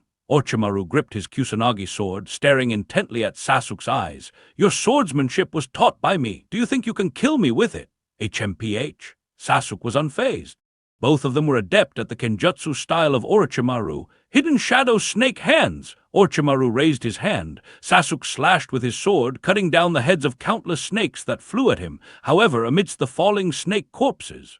Orochimaru's Kusanagi sword pierced through, striking Sasuke's arm, causing a spray of blood. Chidori's sharp spear. Lightning flickered in Sasuke's palm, extending like a spear, piercing through Orochimaru's shoulder and marking him with a flying thunder god seal. "This guy!" Orochimaru could only retreat, clutching his shoulder. The figure of Uchiha Sasuke instantly vanished using the Flying Thunder God technique. The figure of Uchiha Sasuke instantly vanished using the Flying Thunder God technique, reappearing behind Orochimaru. With a swift swing of his ninja sword, the blade gleamed sharply as it slashed through Orochimaru's waist, slicing him in half. "Flying Thunder God! When did you leave a mark?" Orochimaru squinted his eyes, and from the wounds on his upper and lower body, snakes surged forth, quickly rejoining his severed body. Uchiha Sasuke coldly observed Orochimaru, indifferent as he said, "How could you possibly see the speed of the Flying Thunder God technique user?" In the next moment, Uchiha Sasuke vanished again. Reappearing beside Orochimaru once more, a crackling Chidori appeared in Sasuke's palm, piercing through Orochimaru's heart, the electric light instantly penetrating his body. "Your Flying Thunder God has gotten faster." Blood trickled from Orochimaru's mouth, and even with his heart pierced by Sasuke, he continued to smile, saying, "Your Flying Thunder God's speed has surpassed Akihara Kagura's already." Uchiha Sasuke let out a cold snort. "The fastest in the Flying Thunder God technique is Konoha's fourth Hokage, Minato. How does my speed compare to his?" "Who knows?" Orochimaru chuckled lightly, suddenly opening his mouth as a small white snake darted towards Sasuke's mouth. "You!" Uchiha Sasuke quickly turned his head. The moment the small white snake fell to the ground, it transformed into a large white-scaled snake, covered with scales made up of numerous small white snakes. "So this is your true form?" Uchiha Sasuke frowned, raising his ninja sword without hesitation and charging at Orochimaru's form. "Sasuke, surrender your body to me. Only by merging with me will you have a chance against Akihara Kagura." The white-scaled snake opened its mouth wide, charging towards Uchiha Sasuke. The numerous small white snakes on the white-scaled snake's body also transformed into long snakes, rushing towards Uchiha Sasuke and wrapping around him. Uchiha Sasuke didn't dodge but wielded his sword, slicing the snakes into pieces. His speed caught Orochimaru off guard. Before Orochimaru could react, the head of the white-scaled snake was already severed, and the massive snake was cut into 7 or 8 pieces by Sasuke, seemingly dead on the spot. So simple! Uchiha Sasuke found it somewhat strange and easy. How could one of Konoha's Sannin, Orochimaru, be killed by him so quickly? As Sasuke was still pondering, Orochimaru's voice suddenly appeared beside his ear. What terrifying talent! Despite being cut down, the white-scaled snake came back to life, softly praising, "You killed me without even using the curse mark, but the drug's effect will begin soon." What drug effect? Uchiha Sasuke frowned. From the mouth of the white-scaled snake, Orochimaru's voice came, "The body fluid of this white-scaled snake turns into an anesthetic upon contact with air." This anesthetic was meant to be a secret weapon against Akihara Kagura, but unfortunately its strength is insufficient. However, it is enough to deal with you. Uchiha Sasuke's body suddenly stiffened. In the next moment, the white-scaled snake eagerly swallowed Sasuke whole. Inside the white-scaled snake's belly was Orochimaru's reincarnation space, the place where he performed his living corpse reincarnation. When Sasuke opened his eyes, he felt nauseated, seeing masses of flesh. This is my reincarnation space." Wrapped in flesh, Orochimaru gleefully looked at Sasuke. "Your body knowledge and those eyes will soon be mine. Once I gather enough power, I will eventually take Akihara Kagura's body." "Foolish!" Uchiha Sasuke's brows furrowed tightly. In the next moment, Sasuke stared intently at Orochimaru, coldly speaking, "Orochimaru, do you really like these eyes?" "Of course." A hint of madness appeared in Orochimaru's eyes, recalling the fear imposed by Uchiha Itachi. However, he suddenly felt something was amiss. "Have you forgotten?" Sasuke's eyes turned blood red, staring at Orochimaru. "When fighting an Uchiha, never look into their eyes." "Genjutsu!" Despair gradually filled Orochimaru's eyes. "Uchiha, you!" Orochimaru's consciousness began to waver, and the entire reincarnation space started to crumble under Sasuke's control. Even Orochimaru's body and chakra were absorbed, gradually merging into the curse mark on the back of Sasuke's neck. Thump, thump, thump! The laboratory door quietly opened. Kabuto walked in, adjusting his glasses. Seeing Orochimaru's body on the ground, he showed no surprise, as if he had already expected this outcome. "Uchiha Sasuke, your trial is successful. You may return to the root and report to Kagura. I want to kill Uchiha Itachi." Sasuke's brows remained furrowed, reluctant to obey Kabuto's orders. After killing Orochimaru, one of Konoha's Sannin who had caused the death of the third Hokage, Saruto by Hiruzen, Sasuke's confidence soared. He believed he now had the qualifications to kill Uchiha Itachi. Root ninjas must follow orders. Kabuto glanced at Sasuke, a smile appearing at the corner of his mouth. "Do you mean to leave the root?" Sasuke hesitated for a second, recalling the soon-to-return Naruto Uzumaki.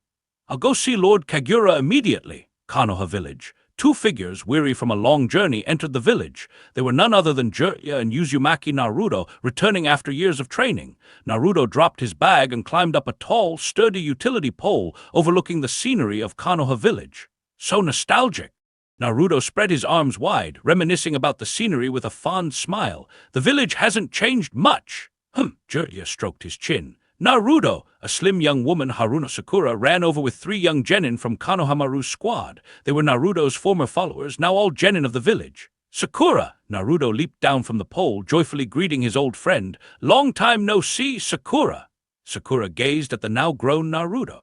The young blonde man before her had a calm demeanor, completely different from his unruly childhood self, as if he had become a different person in just a few years.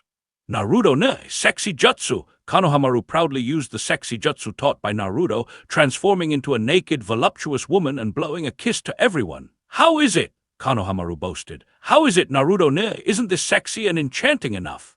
"Konohamaru, I'm not a kid anymore."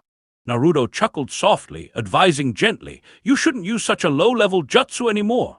Konohamaru looked downcast, a heavy atmosphere enveloping the group as they all felt a sense of melancholy over the passage of time. Indeed, children do grow up. However, in the next second, Naruto's calm demeanor vanished as he clenched his fist. "Your sexy jutsu is not refined enough. Let me show you my new version developed during my training." Just as Naruto was about to demonstrate his new sexy jutsu to Konohamaru, Sakura punched him away in anger. While this side was lively, the other side was particularly quiet. 2 hooded figures passed by them, seemingly uninterested in the commotion, walking by without a glance.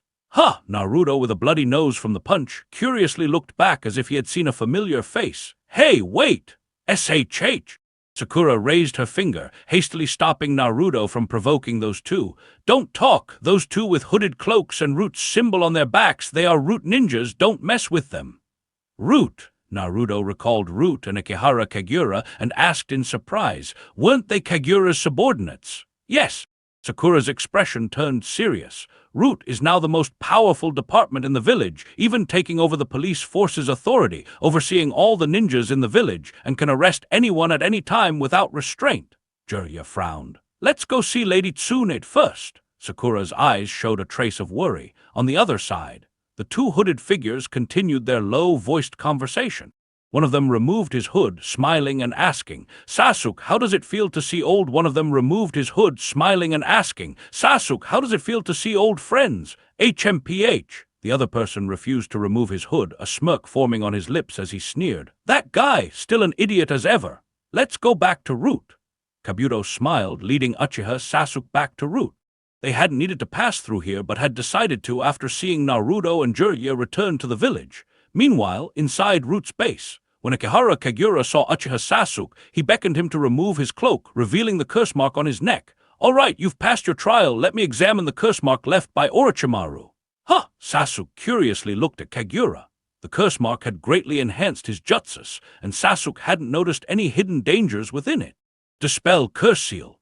Kagura extended his palm, injecting his chakra into the curse mark, and a long snake immediately emerged from it. The snake opened its mouth wide. Orochimaru crawled out from the snake, his eyes freezing upon seeing Kagura, a sense of foreboding rising within him. What is going on? Sasuke was shocked. Having killed Orochimaru and absorbed his chakra, Sasuke couldn't fathom how Orochimaru could resurrect in this manner. This fight was also a trap set by Lord Orochimaru. Kagura glanced at Orochimaru, explaining to Sasuke, due to the curse mark on you, Lord Orochimaru was never truly killed by you, hiding within you. The living corpse reincarnation requires the consent of the caster for a perfect transfer. He can always lurk inside you, waiting for the chance to take over your body. You always ruin my plans. Orochimaru took a deep breath, filled with dissatisfaction towards Kagura. After failing to take Sasuke's body, Orochimaru had hidden within Sasuke, planning to seize his body as Kagura described, but had been exposed as soon as he hid. Sasuke was about to draw his sword. Enough! Kagura restrained Sasuke's hand, commanding, when I arranged for you to go to Lord Orochimaru, it was in preparation for this trial. I anticipated this outcome, which is why I urged you to kill him quickly and return to Konoha. Wait! Orochimaru squinted, scanning Sasuke and Kagura's faces. Kagura, I have a question. When I took Sasuke from Konoha, how did these two end up together? What did Kagura's arrangement mean? It was pre-arranged by me. Kagura nodded, not denying it. Sasuke was arranged to feign defection, acting as an informant by your side, reporting your movements to me. This was to avoid Lord Orochimaru's suspicion of Kabuto, so Sasuke became another hidden assistant by your side. A crafty plan. Orochimaru smiled bitterly at a loss for words. However, having experienced worse, Orochimaru felt less despair in his heart. Just a small maneuver. Kagura shook his head, placing his hand on Sasuke's shoulder, imprinting his curse mark. My curse mark should be safer than Lord Orochimaru. You should quickly master it. Keeping Orochimaru's curse mark was to avoid his suspicion. Adapt to it and ask if you have any questions. Yes. Sasuke nodded slowly. You may leave now. Kagura waved Sasuke off. I will arrange a trial for you in the afternoon and then assign you a new mission. Yes. Sasuke nodded and asked, when can I kill Itachi, his intel? Your next mission might involve encountering him. Kagura's words filled Sasuke with anticipation. Yes! Sasuke's eyes gleamed with determination, adding, Orochimaru's base still has two others, Suigetsu and Jugo, who I think are suitable too. Do as you see fit. Kagura looked at Sasuke, smiling as he offered encouragement. I've heard you and Karin are competing for the future leader of Root. Because of your excellent performance on this mission, Sasuke, from today you are qualified to compete with Karin. If you become the leader of Root in the future, you will need your own team, but keep Root's matters from them for now, let them follow you. Yes, Sasuke felt reassured. It seemed his performance on this first mission had made Kagura look at him differently, even allowing him to compete for Root's future leadership. All right, go and adapt to the curse mark. Kagura waved Sasuke away, softly reminding, Karin has already mastered the curse mark to its fullest extent. Don't fall behind your opponent. Yes, yes, Sasuke clenched his fist tightly. The future leadership of Root would be his. However, the competition would be fierce. Because Karin, raised by Kagura from a young age, had always exhibited outstanding talent, always ahead of Sasuke. Kagura, your methods are becoming more terrifying. Orochimaru smirked as he watched Sasuke leave. You promise nothing, yet make it seem like you've done a lot. I have done quite a bit for him. Kagura shook his head with a smile, turning his gaze to Orochimaru. Of course, I've also done a lot for you, Lord Orochimaru. No need for such false goodwill. Orochimaru scoffed, not believing a word from Kagura. Rest assured, Kagura soothed his ally. After Sasuke kills Itachi, I won't interfere with your and Sasuke's matters, as long as, at that time, Orochimaru could still defeat Sasuke. Lord Orochimaru, greater turbulence is coming. Kagura warned. This turbulence will engulf the entire ninja world. If you leave Root, I fear you might meet an unfortunate end. Staying in Root will give you a good place to rest and conduct experiments with Kabuto and Karin.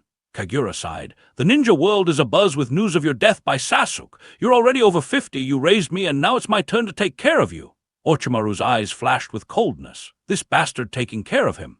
Orochimaru doubted he'd live past 60. At 50-something, still robust, not yet at retirement age, he suspected Kagura wanted to imprison him in Root.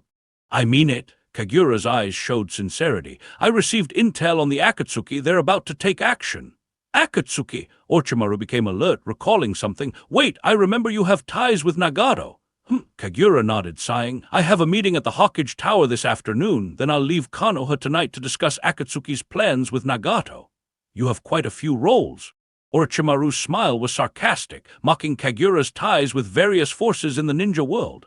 This can't be helped. Kagura picked up his forehead protector, calmly tying it on, but once the real plan is in motion, these burdens will be lifted. Hokage Tower. Inside the Hokage office, Tsunade saw the returning Uzumaki, Naruto, and Jiraiya. Is something wrong? Jiraiya looked at Tsunade, appearing somewhat downcast.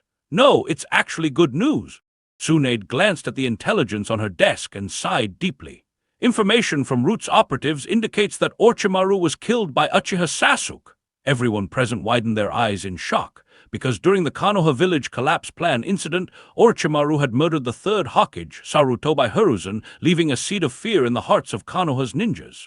Orochimaru is dead. Jiraiya's expression became complicated, and he sighed lightly.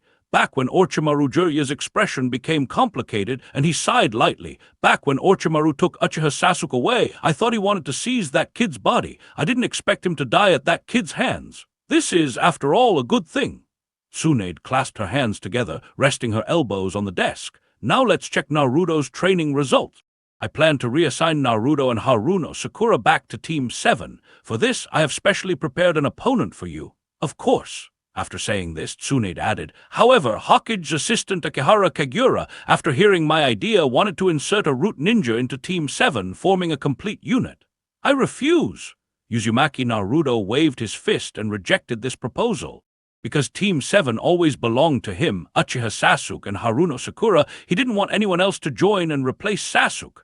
Haruno Sakura looked at Tsunade with worried eyes. I also rejected his proposal. Tsunade fully understood Uzumaki Naruto's feelings, because her disciple Haruno Sakura thought the same, of course. If Akihara Kagura had proposed Karin, Tsunade might not have objected. But since Akihara Kagura proposed an ordinary ninja, Tsunade immediately rejected it, fearing that Akihara Kagura wanted to control the Nine-Tails Jinchuriki. However, Akihara Kagura didn't give up. In the name of worrying about the Nine-Tails Jinchuriki possibly encountering accidents, Akihara Kagura hoped to send a Root ninja to monitor Uzumaki Naruto. Tsunade had no choice but to agree because this was decided at the Konoha village's 5 Hokage meeting. This 5 Hokage meeting refers specifically to the 5 Hokage of Konoha village. Over the years, while Jiraiya trained Uzumaki Naruto, they seemed to intentionally liberate the Nine-Tails chakra, which resulted in several dangerous situations. In any case, while Tsunade rejected Akihara Kagura's proposal to place someone in Team 7, she couldn't refuse Akihara Kagura's request to send someone to monitor Naruto to prevent accidents. Fine. Tsunade glanced at Shizune beside her and said softly, let me first check your results. I specially selected an opponent for you. To wait for Naruto's return, I didn't let him go on a mission. Who? Uzumaki Naruto was curious. He will come this afternoon. Tsunade coughed lightly and then said, the opponent I prepared for you is Kakashi, but he was assigned by the Hokage's assistant to test someone else en route first. This was necessary, because Akihara Kagura wanted to send a Root ninja to monitor Team 7, and since Akihara Kagura and Team 7's captain, Hadate Kakashi, were old friends, the proposal had to be approved by Kakashi. So, Hade Kakashi accepted Akihara Kagura's invitation to first check the strength of the Root Ninja to see how strong they were and what kind of person they were. Root's exclusive training ground. When Hade Kakashi arrived, he felt somewhat averse to Akihara Kagura's action. Upon seeing Akihara Kagura, he wanted to make a sarcastic remark. "Hey, I say, isn't it unnecessary to have someone monitor us? This is also for your safety." Akihara Kagura looked at Hade Kakashi and said softly, "Over the years, Naruto and Jiraiya-sensei have caused quite a few incidents during their training. Being cautious is never wrong. I originally wanted to insert someone into Team 7, but Lady Tsunade rejected it. However, to prevent accidents, it's best to have someone monitor them. You're becoming more and more like Danzo." Hade Kakashi recalled the former leader of Root. "First, let's see the person I selected." Akihara Kagura patted Kakashi's shoulder amicably and said, "If you think his strength is acceptable, I'll let him monitor Team 7. If not, I'll replace him." Hade Kakashi shook his head in silent refusal. This Team 7 instructor had decided that regardless of who Akihara Kagura chose, he would not agree to Akihara Kagura's proposal. Of course, unless Akihara Kagura chose Karin. "Come out!" Akihara Kagura clapped his hands, looking at the shadow behind a big tree in the training ground. "Let your former superior test your strength to decide if you're qualified for the next task I have for you." From behind the tree emerged a hooded figure. The figure gently removed their hood, revealing a familiar face to Hade Kakashi. "Kakashi-sensei, long time no see." It was the recently returned Uchiha Sasuke. Hade Kakashi was stunned. Hade Kakashi was dumbfounded. Hade Kakashi couldn't understand. "You!" Hade Kakashi looked at the grown-up Uchiha Sasuke in disbelief. His eyes frozen, and Hade Kakashi looked at the grown-up Uchiha Sasuke in disbelief. His eyes frozen in their sockets. "Is it really Sasuke? What is going on?" "This is a long story." Akihara Kagura stood beside Hade Kakashi and slowly began to explain. "Back then, Orochimaru was always greedy to obtain Sasuke's body. In order to kill Orochimaru, I saw Sasuke's talent and brought him into Root to carry out a secret mission. He intentionally defected, allowing Orochimaru to take him and investigate Orochimaru's secrets, continuously passing information back to the village about Orochimaru. Finally, Sasuke succeeded in killing Orochimaru. Since his mission is completed, I naturally want him to return to Konoha." When Akihara Kagura said this, he seemed a bit helpless. "I originally wanted Sasuke to return to Team 7, to your command, to prevent Naruto from losing control of the Nine Tails, but Lady Tsunade refused. I can only let Sasuke monitor Team 7. Hade Kakashi's mind was in a whirl. He could only rub his temples repeatedly and gestured to Akihara Kagura. "Wait, let me process this." The information was overwhelming. Hade Kakashi had often regretted and lamented his companions and disciples defecting from Konoha, only to find out now that his companions were still causing trouble in the ninja world, and his disciples' defection was actually a facade to carry out a mission to kill Orochimaru. Now, the mission was complete. Sasuke had returned. Hade Kakashi looked up at the sky, feeling that his years of regret needed some compensation, but he couldn't criticize Akihara Kagura and Uchiha Sasuke. After all, assassinating Orochimaru was undoubtedly an S-rank mission. Such a mission was beyond the knowledge of an ordinary Konoha Jonin like him. However, for the sake of friendship, couldn't they have at least hinted to comfort him? Hade Kakashi remembered the times he and Akihara Kagura had barbecue and ramen, occasionally mentioning Uchiha Sasuke's defection, and Akihara Kagura would always smile without saying a word, sipping pear juice as if indifferent to these matters. Yet, now all crises have been resolved. Uchiha Sasuke's defection was fake. Hade Kakashi didn't feel too upset but sighed. "You should have at least told me when you took my student." "Sorry, Kakashi-sensei." Uchiha Sasuke stepped forward and apologized in a deep voice. "Back then, I actively requested to join Root to gain power." Hade Kakashi averted his gaze. "Why are you looking at me?" Akihara Kagura furrowed his brows, feeling puzzled. "Didn't you also want to join Root back then? It's normal for Sasuke to want to join. I don't want to join now." Hade Kakashi took a deep breath and shook his head. Now Root's reputation in the village is as bad as the Uchiha police forces back in the day. After saying this, Hade Kakashi realized he might have said something offensive, potentially hurting Uchiha Sasuke. After all, the Uchiha clan had been annihilated. However, Uchiha Sasuke seemed indifferent to Kakashi's words, even nodding thoughtfully as if understanding something. "All right." Hade Kakashi, seeing Uchiha Sasuke, had no desire to test or involve him in monitoring. He simply beckoned Sasuke. "Let's go and reassign you to Team 7. Lady Tsunade has already refused." Akihara Kagura interrupted. "You didn't tell Lady Tsunade the truth, did you?" Hade Kakashi glanced helplessly at Akihara Kagura. "Root Ninja's identity is top secret." Akihara Kagura shook his head, speaking coldly. The Hokage cannot interfere with Root's matters, and the assistant cannot interfere with the Konoha hospital's matters. This is a rule set by the 5 Hokage. I let you meet Sasuke because we're friends. Hatake Kakashi found this rule nonsensical.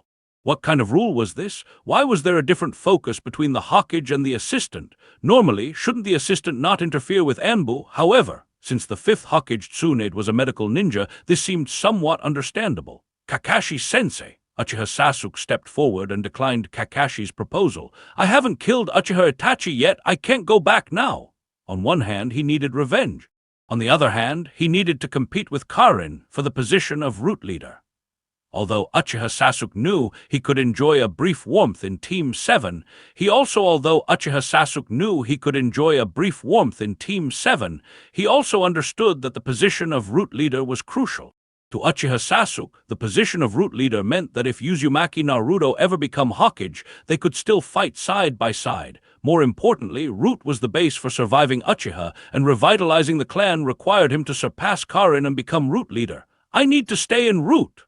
Uchiha Sasuke felt deeply connected to both Root and Team 7. In the future, I can protect Team 7 from the shadows. Test his strength.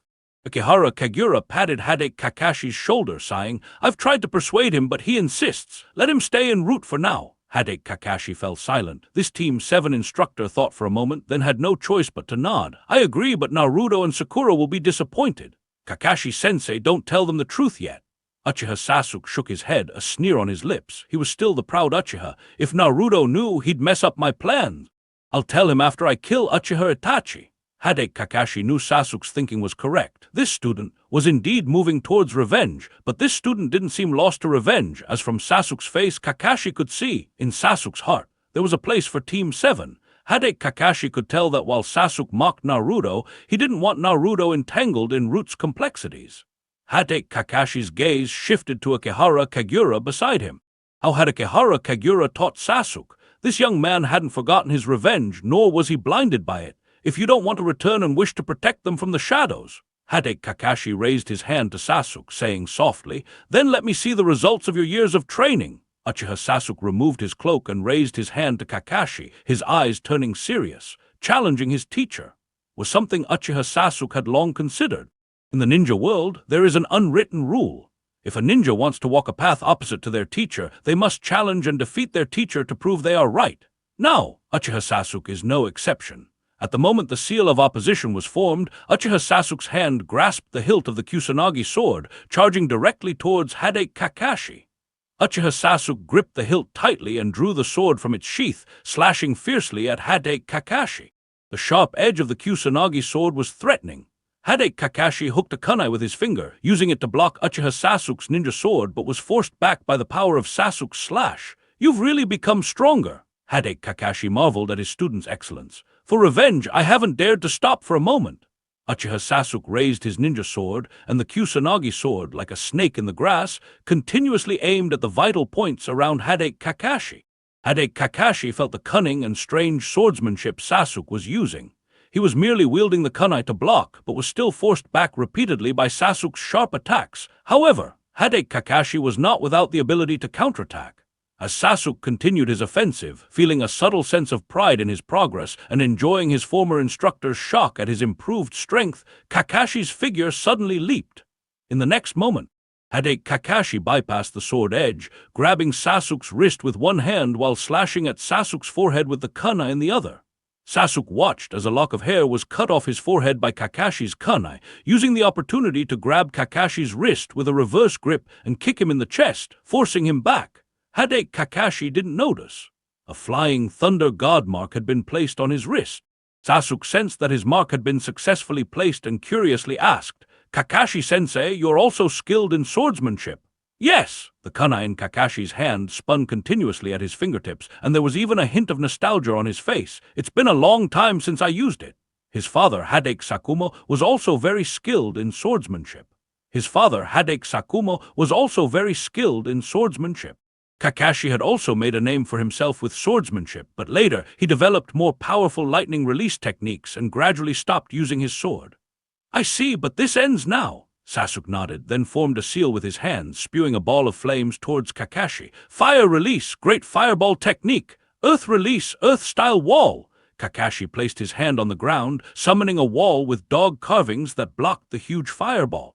He was surprised by Sasuke's sudden use of ninjutsu. There must be a trap. Kakashi instantly released a lightning clone. The next moment, Kakashi felt a chill at the back of his neck, catching a glimpse of Sasuke's figure out of the corner of his eye, causing him to be startled. This is Flying Thunder God! Kakashi suddenly realized something. Because no matter how fast Sasuke was, he couldn't possibly have reached him in an instant. His student used the Great Fireball technique as a cover, and then used the Flying Thunder God technique to instantly appear beside him. Kakashi-sensei, you've lost! Sasuke looked at his teacher, feeling the power in himself. At the moment you grabbed my wrist, I placed a Flying Thunder God mark on you. No wonder. Kakashi hadn't known Sasuke had mastered the Flying Thunder God technique, considering his own mastery of the technique was rudimentary. But to say I've lost is too early, isn't it? Kakashi's body suddenly turned into a bolt of lightning, which then transferred along the Kusanagi sword to Sasuke's body. Sasuke's body instantly stiffened. Don't underestimate me. Kakashi's figure emerged from the ground, grabbing Sasuke's ankle, and was about to use the earth release. Headhunter Jutsu to drag Sasuke underground. Chidori Stream! Sasuke released thread-like currents of electricity around his body, forcing Kakashi back. Chidori's shape transformation! Kakashi was amazed at Sasuke's ability. This student hadn't abandoned his study of lightning release. Chidori's sharp spear! Sasuke extended his hand, shooting a spear of electricity towards Kakashi. What a nuisance! Kakashi barely dodged the Chidori sharp spear when Sasuke's next wave of lightning release techniques appeared. Chidori Senbon! Sasuke scattered numerous needles of electricity, shooting them towards Kakashi. You're progressing fast! Kakashi still found time to praise his student, disappearing from the range of the Chidori Senbon and appearing beside Sasuke. Flying Thunder God! Sasuke frowned. As a practitioner of the Flying Thunder God, Sasuke was highly sensitive to the mark.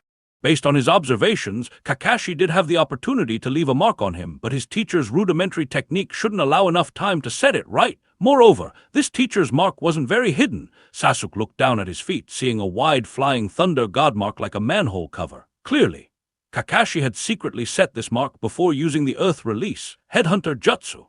Despite its large size, it still served as an anchor for Kakashi. Kakashi-sensei is still the same as ever. Sasuke sighed, not using the Flying Thunder God to escape or counterattack because this wasn't a life or death battle. A single moment of carelessness can provide an opportunity for counterattack. You've really grown, Sasuke. Kakashi didn't pull out a kunai but gently patted Sasuke's shoulder, praising his outstanding student. If this were a real battle, I'd be the first to die by your hand. Kakashi understood the combat style of Flying Thunder God users very well. A Flying Thunder God user could disappear anytime they didn't want to lose and could appear anytime they wanted to kill. Of course, Kakashi could always escape. Though his mastery of the Flying Thunder God was only partial, he could set marks in safe places to use them for escape. However, this wasn't a life or death battle. This was just a test. Kakashi was very pleased with Sasuke's growth. It seems Sasuke passed the test. Akihara Kagura clapped lightly as he watched Kakashi and Sasuke, saying, Sasuke, continue your training here. We are going to the Hokage office. Yes. Sasuke nodded in agreement. He had just received a curse mark from Akihara Kagura and hadn't had time to feel how he had just received a curse mark from Akihara Kagura and hadn't had time to feel how it differed from Orochimaru's curse mark. Although he understood how to utilize the curse mark, he still needed to familiarize himself with the power hidden within Kagura's mark. Let's go! Kagura grabbed Kakashi's shoulder. Inside the Hokage office, Kakashi had no objections to the candidate Kagura proposed, feeling somewhat regretful. The Root Ninja monitoring us is strong. It would be good if they could join Team 7. Strong, huh? Tsunade thought Kakashi was acting strangely. He tested a Root Ninja monitoring them, and instead of refusing, he wanted to place the person in Team 7. Tsunade shook her head and said, Naruto and Sakura don't agree with adding new members to Team 7. I'll send Naruto to the 3rd training ground immediately. You go test their progress. Yes! Kakashi didn't dare to slack off, because if Sasuke had become this strong in just 2 or 3 years, Uzumaki Naruto and Haruno Sakura couldn't be far behind. Root obtained information on the Akatsuki organization. I need to verify it. Kagura's figure disappeared, heading to the Akatsuki base in the Land of Rain to discuss the plan with Nagato. He had no choice. The Akatsuki wanted to collect the tailed beasts. Kagura was someone they couldn't bypass. In Konoha, At the third training ground, while Naruto was still catching up with his friends, Sakura called him to the third training ground, where their test was awaited by their teacher Kakashi. Kakashi sighed, feeling his busyness. After testing Sasuke, he now had to test the other two. However, fortunately, he didn't have to test all three together. Otherwise, Kakashi felt he might lose. "Did you see Kagura?" Naruto asked excitedly upon seeing Kakashi discussing what he heard at the Hokage office. "Lady Tsunade said you went to find Kagura. When I see him, I must complain. That guy wants to put someone new in Team 7. Hope you won't regret it." Kakashi thought to himself, showing no signs on his face, continuing, "All right, let's test your training results. Don't disappoint me. Hopefully, you haven't fallen far behind Sasuke. After fighting Sasuke and witnessing his strength, if Naruto and Sakura weren't strong enough, they should be grateful Sasuke hadn't returned to Team 7, sparing them from despair at the gap in power." However, Kakashi was soon disappointed. Although Naruto and Sakura had good combat abilities, with Naruto's improved Rasengan and Sakura's learned super strength causing Kakashi trouble, they didn't bring the same pressure as fighting Sasuke. That was a fight where a single mistake could lead to death. As for Naruto and Sakura, they could only cause trouble in battle. If Kakashi took it seriously, he could easily defeat or even kill them. The test continued until evening. Kakashi didn't hold back anymore, going all out, even using the Flying Thunder God. "You're progressing fast, but not enough." Kakashi looked at Naruto, determined to teach him harshly. "If you can't master the nature transformation of the Rasengan, you won't be able to catch up with Sasuke." At least, Sasuke had already mastered the shape transformation of Chidori, and that was just one of his many powerful abilities. Naruto's eyes widened, Sakura's eyes dimmed. "Kakashi, so strict. It's rare for him to be motivated." Jiraiya and Tsunade discussed the test results briefly, then turned to the recent turmoil in the ninja world, especially the Akatsuki organization. "Any news?" Jiraiya asked Tsunade, his expression turning serious. "The Akatsuki members are gathering. It's unclear what they're planning." For years, Jiraiya had been gathering information on the Akatsuki and Orochimaru. With Orochimaru dead at Sasuke's hands, only the Akatsuki remained. However, Jiraiya couldn't find the Akatsuki or Nagato's traces. Tsunade shook her head, not feeling the Akatsuki's threat was imminent. "The 4 former Hokage are still pursuing Uchiha Obaido. Obaido, to protect the Akatsuki, continues to lure them, and his Mangekyo Sharingan abilities are very strange." Then, Jiraiya frowned, understanding the pressure Obaido faced being hunted by 4 Hokage. Knowing how formidable they were, even capable of destroying other ninja villages. Jiraiya sighed, realizing, for Obaido to protect the Akatsuki despite being hunted by the Hokage, their plan must be terrifying, making him take such risks. Tsunade shook her head, not having received any intelligence, but Tsunade mentioned an event from that afternoon. Root has been investigating the Akatsuki, and Kagura left Konoha, seemingly to verify Root's information about Akatsuki's rogue ninjas. In the Land of Rain, at the Akatsuki base, Pain and Konan welcomed Kagura. The leader of the Akatsuki, Pain, personally provided Kagura with intelligence. "Our plan is about to begin. I have sent Sasori and Deidara to Sand Village to capture the one-tailed Jinchuriki."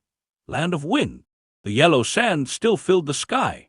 2 figures wearing straw hats and black cloaks adorned with clouds trudged through the sandstorm until they finally reached their destination. Sand Village, one of the 5 great ninja villages, the home of Shukaku, the one-tailed beast. The Akatsuki's plan to collect the tailed beasts required them to follow a strict order based on the number of tails.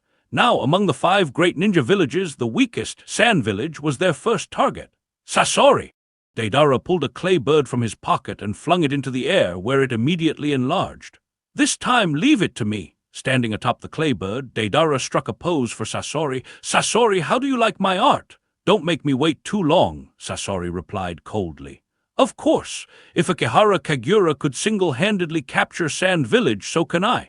Deidara turned to Sasori with a confident smile before soaring into the sky on his clay bird, searching for Sand Village's Jinchuriki. "What a naive kid!" Sasori watched the clay bird fly, sighing lightly. This blonde kid often spoke ill of Akihara Kagura, not realizing he had always been Kagura's pawn. No matter how strong Deidara was, there was a significant gap between his abilities and Kagura's. He hoped this blonde kid would realize soon that years of training did not make him a match for Kagura. What started as a childhood grudge could lead to him risking his life, and then Sasori would have to intervene with Kagura. While Sasori was lost in thought, Sand Village erupted in chaos. It seemed the village's ninja had spotted the intruding Deidara. Gaara, the fifth Kazekage, approved by Konoha, rose into the sky on a wave of sand to confront him. As a Jinchuriki, Gaara was not easy to deal with. His sand manipulation was precise, and the sky was filled with sand chasing Deidara. This, Sasori watched, speechless, sighing inwardly. How could Deidara think he could challenge Kagura in such a state? Though Deidara and Gaara were evenly matched, their battleground was Sand Village. To protect the villagers, Gaara had to hold back, allowing Deidara to exploit openings. Above Sand Village, a wave of sand grabbed Deidara's arm, ripping it off. Deidara ignored the loss of his arm, using the detached limb to release clay spiders into the sand. The next moment, he unleashed more clay birds. The birds flew towards Gaara, forcing him to envelop himself in a sand sphere. But this was exactly what Deidara had planned. As Gaara hid inside the sand sphere, thinking he had evaded the clay birds, small spiders emerged from the birds. Boom! Explosions echoed from within the sand sphere. Severely injured, Gaara could no longer maintain the sphere and fell from the sky. Deidara, riding his giant clay bird, swooped down and captured Gaara. Shukaku captured. A smile of satisfaction crept onto Deidara's face. Sasori was baffled. This blonde kid had gone to great lengths, even losing an arm, to capture Sand Village's Kazekage. What was there to be proud of? However, Sand Village had not given up.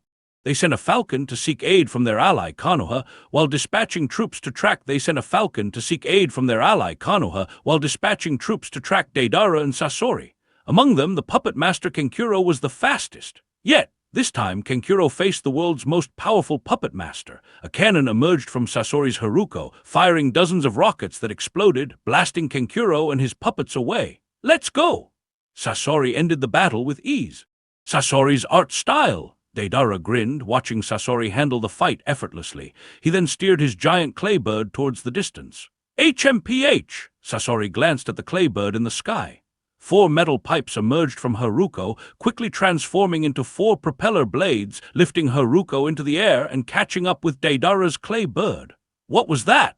Kenkuro lay bewildered in the desert, staring at his scattered puppet parts, unable to comprehend the enemy he had encountered.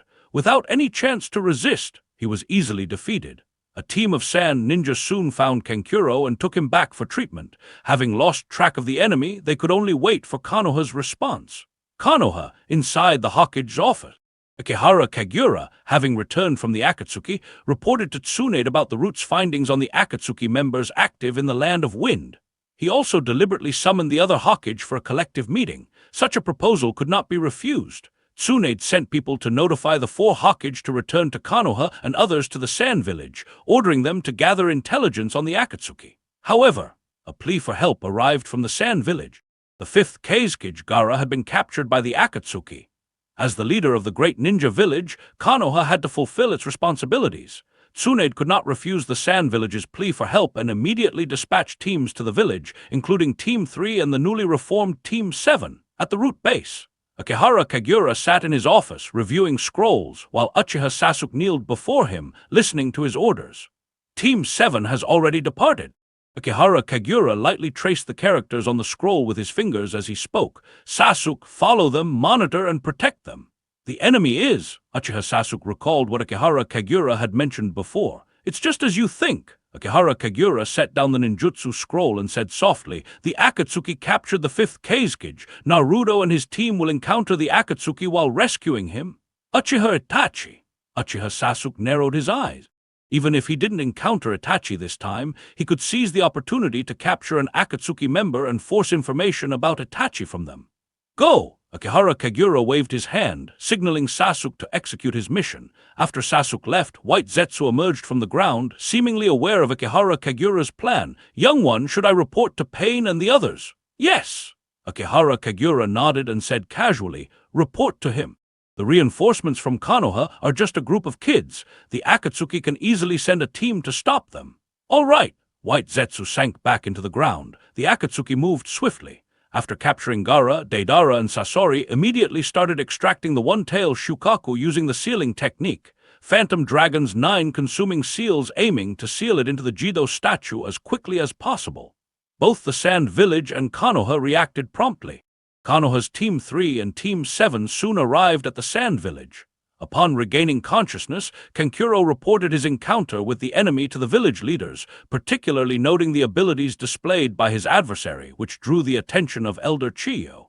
The enemy claimed to be a puppet master. Perhaps he is a puppet master from our village because he knew my puppets well. I was no match for him. In an instant, he released dozens of bombs from his body, destroying all my puppets in one move. As Kenkuro reported his experience, he looked at his shattered puppets with a pained expression. His fighting style was very strange, beyond my understanding. Follow their escape route. Elder Chiyo sighed helplessly, having some suspicions but unable to extract more information from Kenkuro. However, the Sand Village had no suitable successors. Elder Chiyo decided to verify her suspicions by joining Konoha's Team 7 to track the enemy. Team 3 assisted in pursuing the enemy's trail. Meanwhile, the Akatsuki received intelligence as well, even detailed personnel information. Pain ordered Deidara and Sasori to prepare 2 living bodies, transforming them into puppets resembling Uchiha Itachi and Hoshigaki Kisame through the ritual. Although these puppets only possessed a third of their original power, it was sufficient to cover Deidara and Sasori, preventing interruptions in the extraction of the one-tailed Shukaku. In an oasis in the desert, Team 7 and Elder Chiyo tracked the trail relentlessly. A figure wearing a root ninja cloak and a cat-faced mask followed closely behind them, staying on their trail. Is someone following us? Uzumaki Naruto felt uneasy. Hade Kakashi, aware of the root ninja monitoring them, reassured his disciple. It's probably just your imagination. Let's focus on tracking the Kazekage. Suddenly, everyone halted. In their sight within the oasis forest stood a figure in a black cloak adorned with red clouds, seemingly waiting for them. This figure looked extremely familiar. Uchiha Itachi! Hade Kakashi's heart tightened. Everyone stopped, watching Uchiha Itachi warily. Kakashi-sensei! Itachi's eyes opened slightly, revealing crimson eyes. I've been waiting for you. Sorry, but you can't pass through here. Even though this Itachi was merely a puppet with a third of his original power, it was enough to block this team. Sasuke's brother. Uzumaki Naruto and Haruno Sakura had long heard of this name. The infamous Uchiha Itachi. Elder Chiyo sighed, recalling the legends once created by the now-destroyed Uchiha clan. We still need to be a bit cautious. The Sharingan is not something easy to deal with. Of course, we won't underestimate him. Hade Kakashi adjusted his ninja forehead protector and said in a low voice, though Uchiha Itachi was once defeated by Kagura, he has only ever been defeated by Kagura. Kakashi's fingers gradually brushed over his transplanted Sharingan. Over the past few years, he had been diligently training this eye, gradually mastering some of its magical uses. Likewise, Kakashi also felt a certain side effect. That is, whenever he used the Sharingan's magical abilities, it would cause a decline in his vision and impose a heavy burden on his brain and body. We are not without a chance of winning. Elder Chiyo, with her rich experience, took the initiative to teach these juniors. Since ancient times, there has been a saying about dealing with the Sharingan. 1-on-1, flee immediately. 2-on-1, strike the heart. We 4 can have one person distract him while the others attack from the blind spots of the Sharingan. However, I heard that this Uchiha Itachi is not that simple. Leave this to me. A voice emerged from within the forest. Accompanying this voice, a figure wearing an animal mask, dressed in root ninja uniform and draped in a root cloak, instantaneously appeared on a tree. You continue with the mission to rescue the Kazekage. The root ninja pressed his animal mask tightly and said coldly, Leave this to me, I will take care of him. Root member. Haruno Sakura's expression immediately became serious, frowning tightly. Why is a root member following us? Uzumaki Naruto found the person's speaking style familiar and curiously stroked his chin. Why does this guy sound so arrogant when he speaks? Hade Kakashi rubbed his forehead helplessly. A root member! Elder Chiyo's expression turned grim. Although the root of Konoha had no reputation in the ninja world, the one supporting these root ninjas behind the scenes was as towering as a giant tree, making people afraid to provoke him. He has his own mission. After lightly defending the root ninja, Kakashi asked him another question. If we leave this guy to you, there won't be any problem, right? Of course. The root ninja pressed his mask tightly. You go do your job, I will do mine, and we'll meet up after completing our respective tasks. In the desert oasis, Hade Kakashi continued tracking the Akatsuki with Team 7 and Elder Chiyo, leaving Uchiha Itachi to the root ninja. Although the root ninja bravely took on the task of confronting Itachi, Elder Chiyo was somewhat displeased with the root ninja's surveillance. What scheme does Akihara Kagura have this time? Elder Chiyo had a very poor impression of Akihara Kagura and spoke in a deep voice. That guy sent root members to follow us. It can't possibly be just to help us. Maybe he really is here to help. Hade Kakashi found keeping secrets exhausting. As a Jonin, Kakashi should have been accustomed to keeping secrets, but it was particularly strenuous to keep the identity of that root ninja a secret. Because Uzumaki Naruto, typically insensitive, was acting somewhat perceptive, while Haruno Sakura, usually keen, hadn't noticed anything amiss. Perhaps because such a thing was too improbable. A comrade who became a rogue ninja after breaking ties for power had actually been secretly working as a root ninja in the forest. The root ninja stared at Uchiha Itachi before him, slowly grasping the ninja sword in his hand, his eyes filled with killing intent towards Itachi. No need to wear that mask anymore. Uchiha Itachi gazed at the root ninja standing before him, slowly closed his eyes, and when he reopened them, they revealed a pair of scarlet eyes. Sasuke! Uchiha Itachi's single word revealed the other's identity. If there was still one person in this world who harbored such intense and fierce killing intent towards him, it had to be his younger brother, Uchiha Sasuke. HMPH figured it out! Uchiha Sasuke extended his hand and removed the cat-faced mask, revealing an angry face. I was wondering, if even you couldn't recognize me, I'd think you were underestimating me. Uchiha Itachi shook his head lightly and continued speaking. I didn't expect you to join Root, just like I did.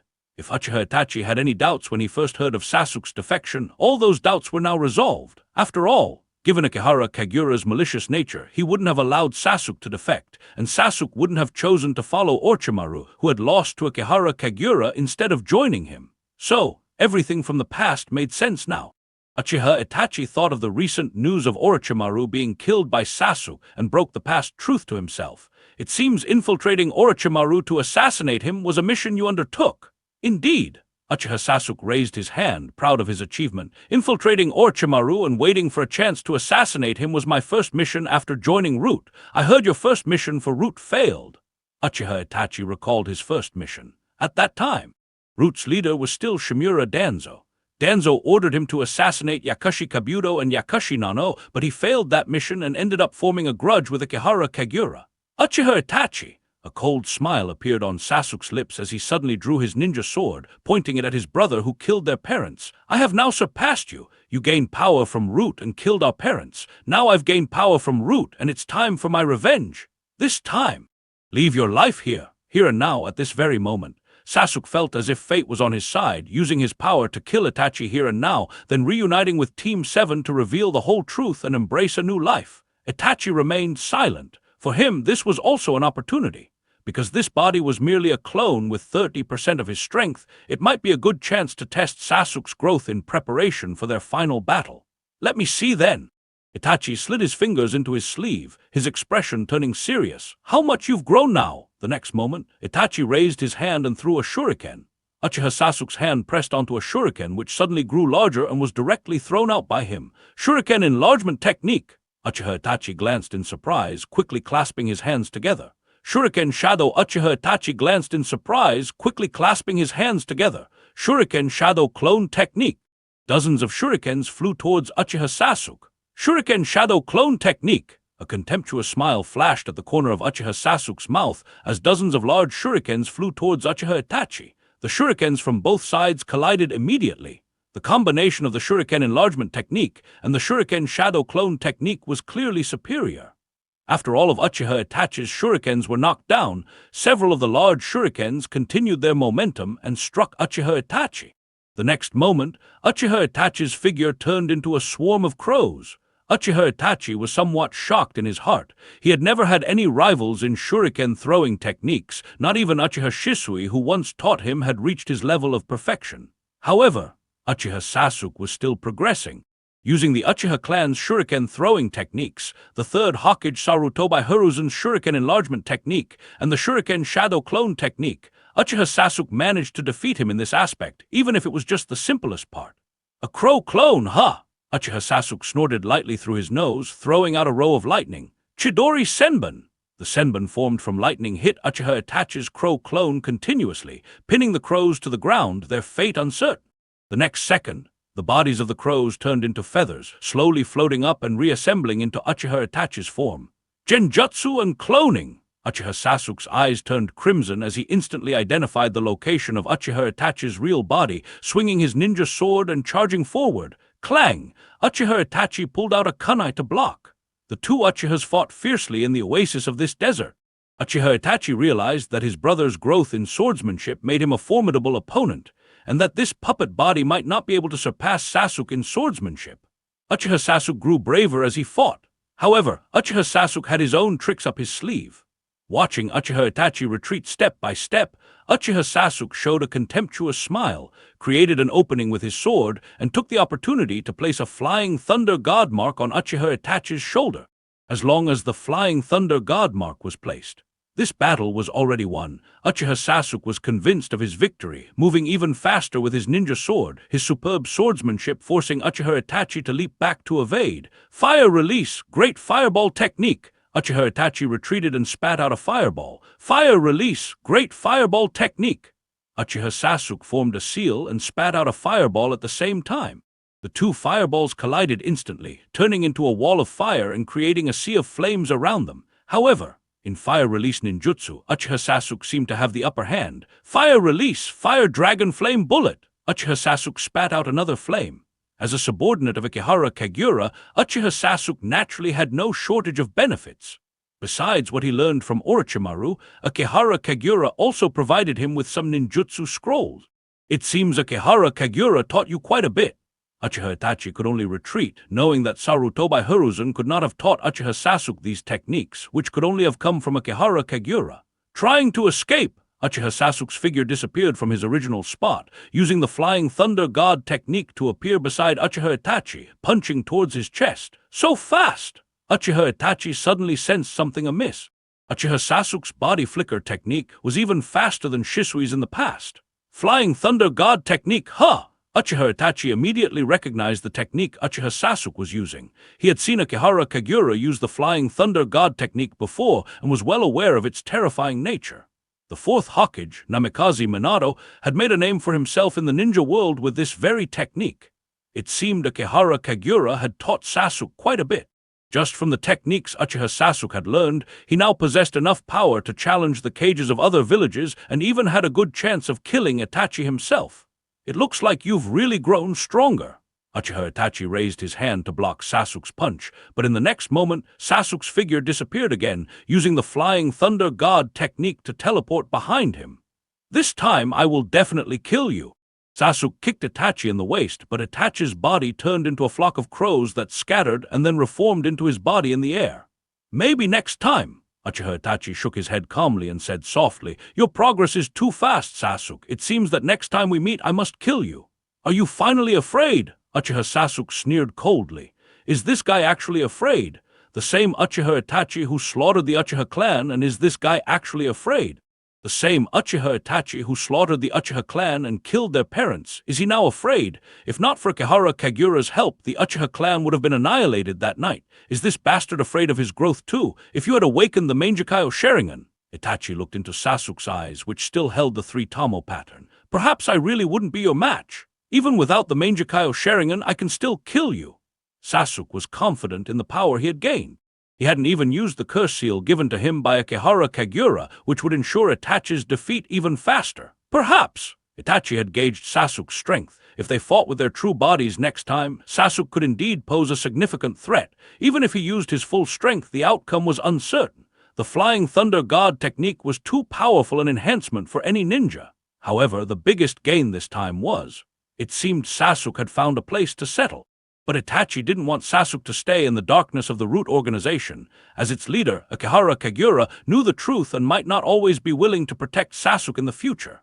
Just as Itachi was contemplating this, Sasuke appeared behind him again and stabbed him through the heart with a sword. "Also, there won't be a next time." Sasuke stood behind Itachi, gripping the ninja blade tightly, his face showing a cold and ruthless intent, as if he was relishing his revenge. "Uchiha Itachi, do you think you can escape this time? You always say next time." Sasuke pulled the ninja blade out of Itachi's body, watching as his brother clutched his chest and nearly fell to the ground. He coldly said, "I've always hated it when you said that." When they were young, Itachi always said that. Now that he sought revenge, Itachi still wanted to say that. "Sorry, Sasuke." Blood trickled from Itachi's lips, yet he stubbornly spoke his final words. "This isn't the last time. This is just a puppet to test your strength. Next time, make sure you give it your all. I won't let you continue to grow." After saying this, Itachi's body stiffened and fell to the ground. At the moment of his death, his body began to change, revealing the appearance of another person. It was someone Sasuke didn't recognize. Clearly, this person had been used as a sacrifice to perform some puppet technique. A puppet! Sasuke's face darkened, realizing it was only a puppet, yet Itachi now knew his greatest trump card, the Flying Thunder God technique. Although he still had the Curse Seal and other techniques as trump cards, Itachi's cautious defense against the Flying Thunder God technique would make fighting him more troublesome. Forget it! I can still kill him next time. Sasuke let out a cold snort, his ninja blade slicing through the air before he sheathed it, his eyes resolute. Next time I'll still be able to kill this bastard. Uchiha Itachi had already sensed the death of his puppet. Kisame grinned, chuckling softly. So Itachi's puppet was also killed. The Konoha guy seemed tough to deal with. Kisame's puppet was dealing with Team 3, still entangled with them. That guy named Mike Guy was not easy to handle. Meanwhile, Itachi's puppet was dealing with Team 7 and was eliminated so quickly. It was indeed surprising. Uchiha Itachi didn't say much in response. Before he could obtain accurate information about Uchiha Sasuke, Itachi didn't want to reveal anything about his brother, especially knowing the rules of the root. However, their fates were quite peculiar. Uchiha Itachi had once joined the root but was manipulated by Danzo to kill his clan. Uchiha Sasuke also joined the root and was controlled by Akihara Kagura, relentlessly hunting his own brother. Deidara and Sasori. Itachi shifted the topic to the Akatsuki's matters. Don't worry about them. Pain shook his head and continued solemnly. We have already completed the extraction of Shukaku from the Jinchuriki. The two of them can easily escape from those chasing them. Itachi doubted this, because he knew how strong his brother Uchiha Sasuke had become. Neither Sasori nor Deidara might be a match for Sasuke, especially with the highly skilled Hadate Kakashi on their side. However, Itachi didn't anticipate. The puppeteer battles in the ninja world had long undergone a transformation. Inside a hidden cave. When Team 7 and Chiyo found this place, Deidara and Sasori had just finished sealing Gaara with the Phantom Dragon's 9 consuming seals. Gaara's body, the Jinchuriki of the One Tails, had already had Shukaku extracted and was now a corpse. You go first. Seeing Team 7 and Chiyo, Sasori waved for Deidara to retreat with Gaara's body and said coldly, I'll stay to deal with them. I wanted to give it a try. Deidara was reluctant to leave. Seeing Team 7, he seemed eager. Like old man Kakuzu says, seeing your headbands reminds me of the first Konoha ninja I fought. Akihara Kagura, right? Hadate Kakashi interrupted Deidara, rubbing his forehead. Then you lost to Kagura and were imprisoned by him, impersonated to kidnap the third Tsuchikage. I was there at that time. Deidara's eye twitched. A flash of anger appeared on his face. These bastards. Why didn't they cooperate with him? They even poked at his wounds here. He still hadn't forgotten the moments when Akihara Kagura humiliated him. Deidara despised that talented guy because he was too humiliating. That guy! Deidara clenched his fist, his arm trembling. It's all because of that guy that the old man kept nagging me about not learning dust release. Who wants to learn that crappy thing? It can't compare to my art. He seems to hate Kagura. Uzumaki Naruto cautiously pointed at Deidara. That's normal. Without waiting for Kakashi to answer, Chiyo spoke first. Many people hate Akihara Kagura. His existence is like a mountain, making it hard for others to breathe, making ninjas unable to control their own fate. This, Naruto couldn't understand.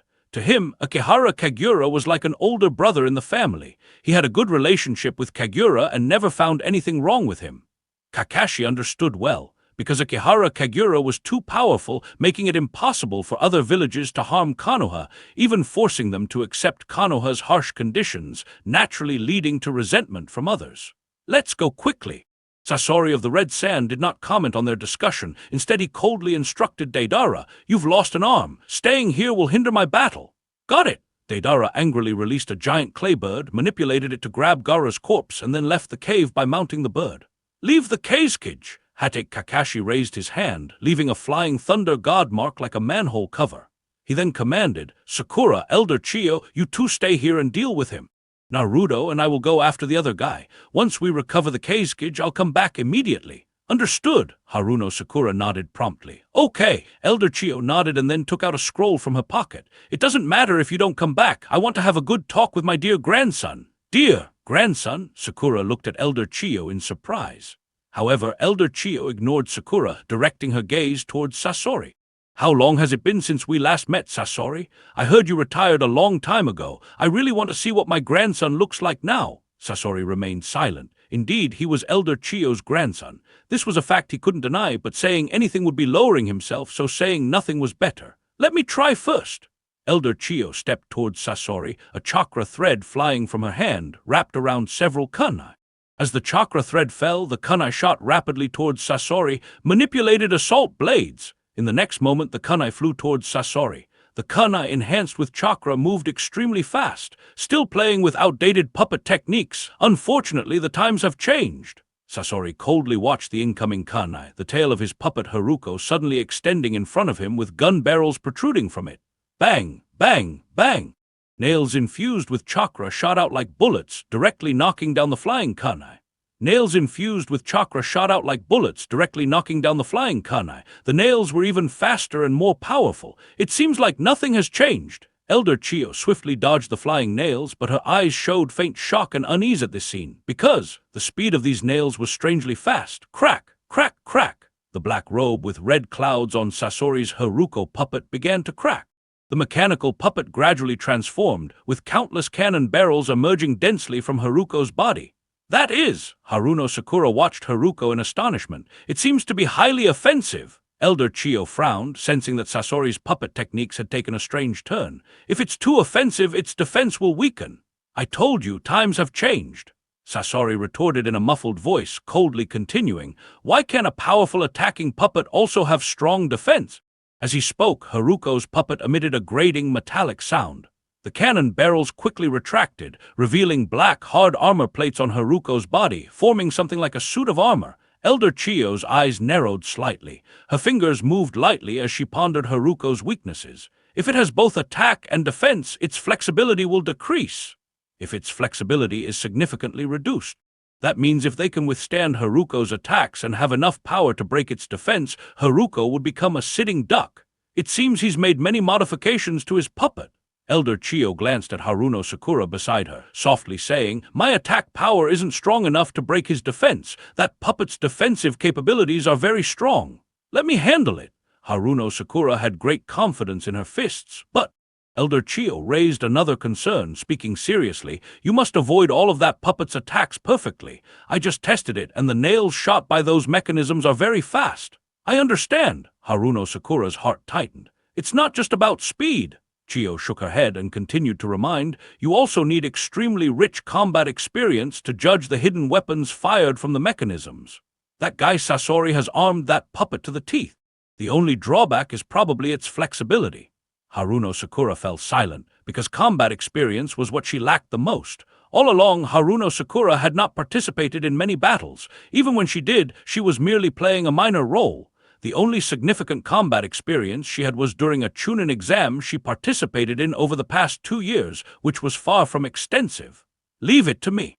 Chiyo's fingers extended chakra threads as she began to explain. "When it comes to combat experience, Scorpion is far from matching mine. That's why he hasn't dared to move. I'll control your body to dodge the puppet's attacks." "All right." Haruno Sakura leaped up, charging towards Sasori of the red sand, the chakra threads from Chiyo's hands attached to her body, charging straight at me. Sasori of the red sand snorted dismissively, unimpressed by Haruno Sakura's threat. After shedding several pieces of armor from his puppet Haruko, several square openings were revealed. 3 gun barrels emerged. Blue chakra spewed out from the 3 gun barrels. Rat-tat-tat, rat-tat-tat-tat-tat, rat-tat-tat-tat-tat-tat. Countless chakra bullets encased in iron sand flew out, forming a powerful line of fire in front of Sasori. "What?" Chiyo's face turned pale with shock. She hastily raised her hand, controlling Haruno Sakura's body to rapidly ascend, narrowly avoiding the bullets. Fortunately, Sasori's Haruko puppet was driven by chakra, not actual gunpowder. Even at high speed, it remained within the ninja's reaction time. This kind of mechanism! A flash of terror appeared in Chiyo's eyes as she recalled the hidden cannons on Haruko. She wondered how many more attack methods it had. Chiyo immediately realized her mistake. Even after seeing Haruko's attack methods, she still underestimated its aggressiveness. "Did you think you could evade by being in the air?" Sasori controlled Haruko to extend 2 more cannons, launching 2 rockets. The tails of the rockets emitted blue chakra light. Chiyo hurriedly controlled Haruno Sakura to dodge. The rockets exploded on the cave ceiling, causing countless rocks to fall. "This won't do."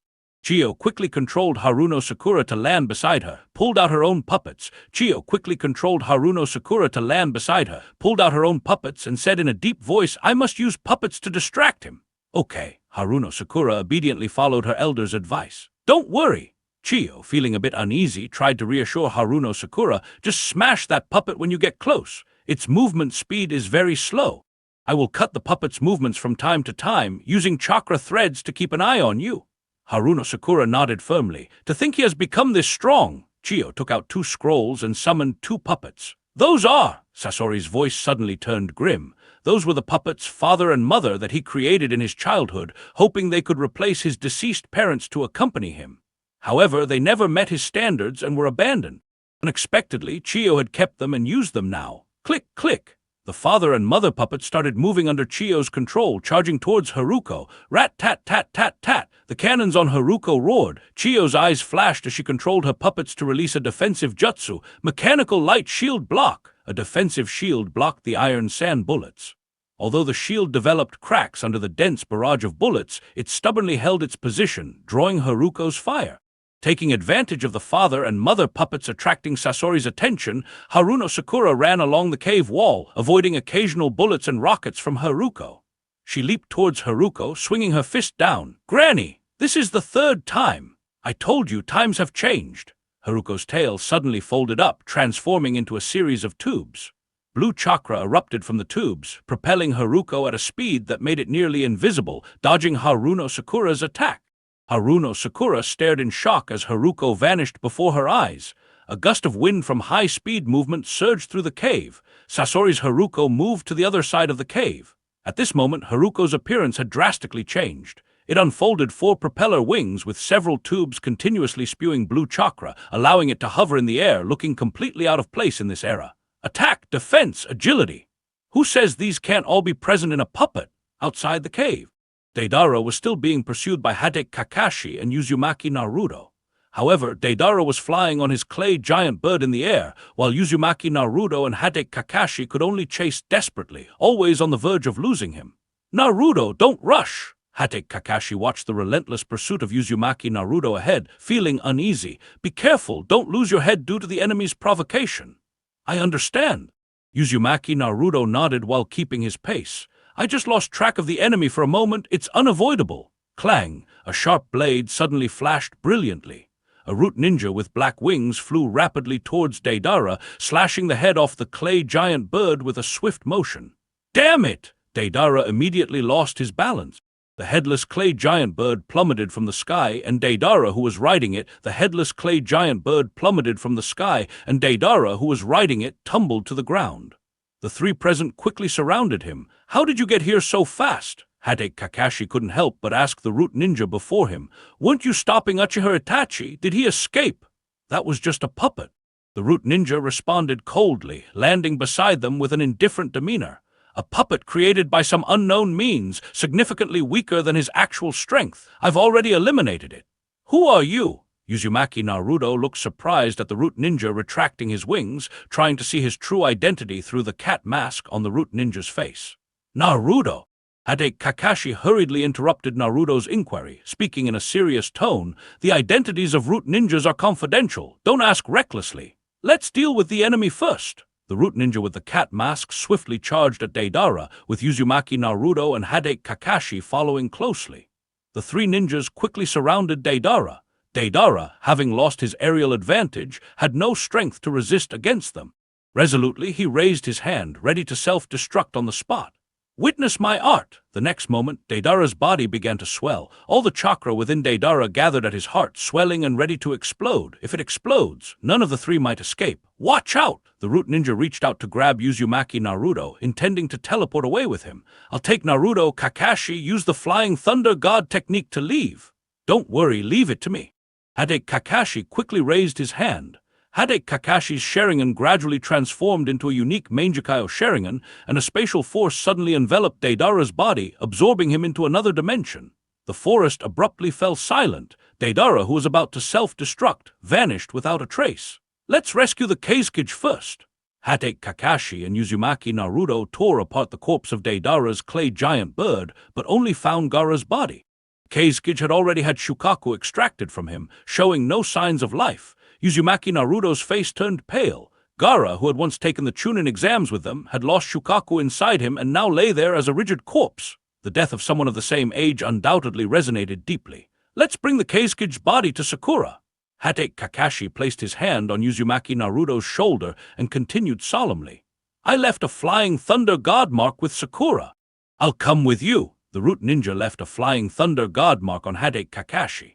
As long as Hadate Kakashi teleported to the battlefield where Sakura was, he could follow Kakashi instantaneously. Inside the cave, Sasori of the Red Sand was overwhelming Elder Chiyo and Haruno Sakura single-handedly, using only his Haruko puppet to drive them into a corner. Elder Chiyo, forced to counter Haruko's attacks, had to bring out her most prized puppets, the Chikamatsu Collection. Its secret technique, the Chikamatsu Collection. Elder Chiyo unleashed 10 powerful puppets. These 10 puppets had bizarre animal heads and wore masks crafted by the first puppet master, possessing the power to destroy an entire town. A white secret technique! Sasori of the Red Sand laughed, continuing indifferently. I once believed the power of a puppet master was determined by the number of puppets they could control, but from today, the history of puppet masters in the ninja world will change. Oh, Elder Chiyo showed a trace of doubt in her eyes. Sasori of the Red Sand controlled Haruko to throw out a scroll, and a puppet's figure appeared before Elder Chiyo, causing her face to turn pale. The third Kazekage! Yes! Sasori of the Red Sand manipulated the reconfigured third Kazekage puppet, speaking coldly. If the history of puppeteers were to change, it would be largely due to his abilities.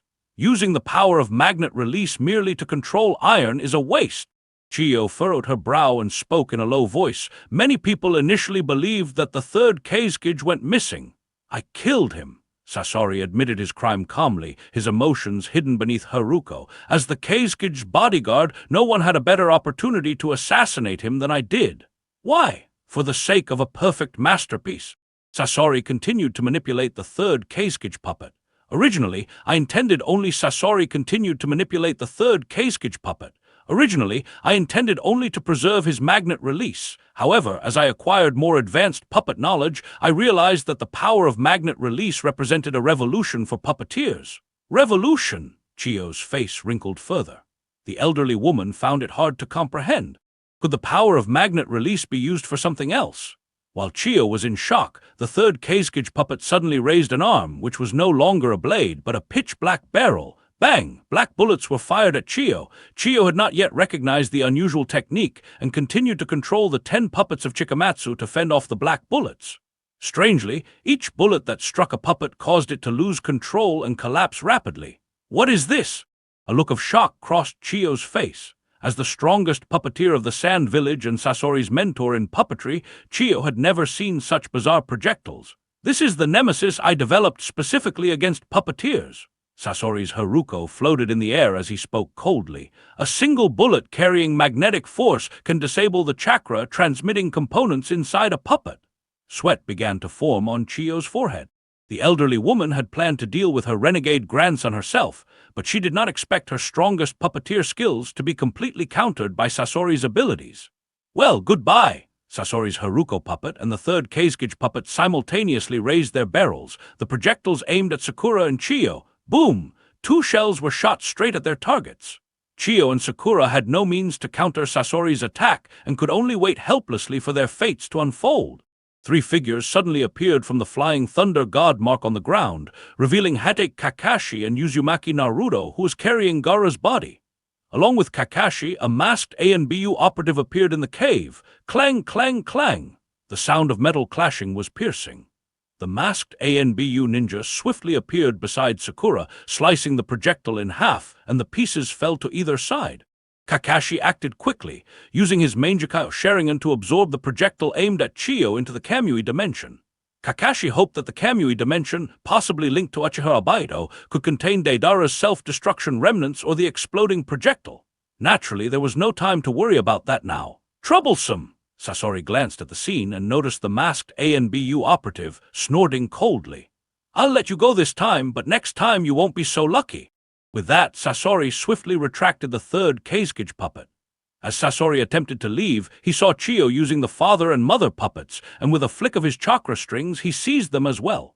When Sasori completed this, pipes appeared on Haruko, suddenly releasing blue chakra that propelled him out of the cave at high speed. Don't think you can escape!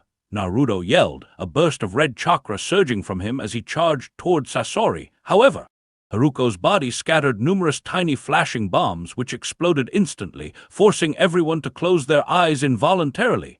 Naruto, don't chase! Kakashi quickly stopped Naruto, speaking seriously. At least we completed our mission. Afterward, Kakashi looked apologetically at Chiyo, saying softly, I'm sorry, but when we arrived, the Kazekage was all ready. Chiyo remained silent. The elderly woman seemed to be in a daze, recalling how Sasori had completely overpowered her in the battle, and realizing that her grandson had forged a new path, shattering the traditional ways of puppeteering. This era is no longer ours. Chiyo shook her head and sighed, her gaze falling on Gaara's corpse. Old people like me in their twilight years must inevitably step down. Granny, Sakura approached with concern. The battle against Sasori of the Red Sand was indeed a devastating loss for them, but Haruno Sakura did not believe it was Elder Chiyo's fault. Sasori's power was overwhelming. He seemed not to have shown his terrifying abilities yet, but still defeated them effortlessly. It's all right. Elder Chiyo shook her head, slowly walked to Gaara's corpse, and whispered, the future ultimately belongs to you young people. Gaara, Uzumaki Naruto stood beside Gaara's body, lowering his head. He's already dead, because the monster inside him is gone, if it weren't for the monster sealed inside him. I know. Elder Chiyo nodded calmly, squatted down, and started talking about the past. Back then, to give Sand Village the power to protect itself, I suggested to the 4th Kazekage to seal the one-tailed Shukaku inside the 5th Kazekage. I also presided over that sealing the one-tailed Shukaku inside the 5th Kazekage. I also presided over that sealing ceremony, which led to many tragedies in the 5th Kazecage's life. The elderly woman made a silent decision to use a forbidden technique she developed, sacrificing her own life to revive the 5th Kazekage, Gaara. Perhaps because Sasori's power had left Elder Chiyo in despair, she saw her grandson taking a path far beyond her reach. She no longer believed that her aging puppet master self could confront her powerful grandson. However, Elder Chiyo couldn't correct her mistake of nurturing the terrifying rogue ninja Sasori. The only thing she could do was to atone for another mistake she made. It was my actions that caused him to suffer a life of tragedy. Elder Chiyo looked down at Gaara's body, placed her palm on it, and a glow appeared on Gaara's body. Let me atone for my sins! In the next moment, Elder Chiyo's chakra flowed into Gaara's body. But this chakra transfer also meant the complete depletion of Elder Chiyo's chakra. This was the forbidden technique she had once researched, reanimation jutsu, one's own life reincarnation, using her own chakra as a medium to transfer her life to the recipient. As Elder Chiyo's chakra was exhausted, she reached the end of her life. On the ground, Gaara began to breathe slowly. Everyone present lowered their heads, for they were no longer children and understood Elder Chiyo's sacrifice. Granny!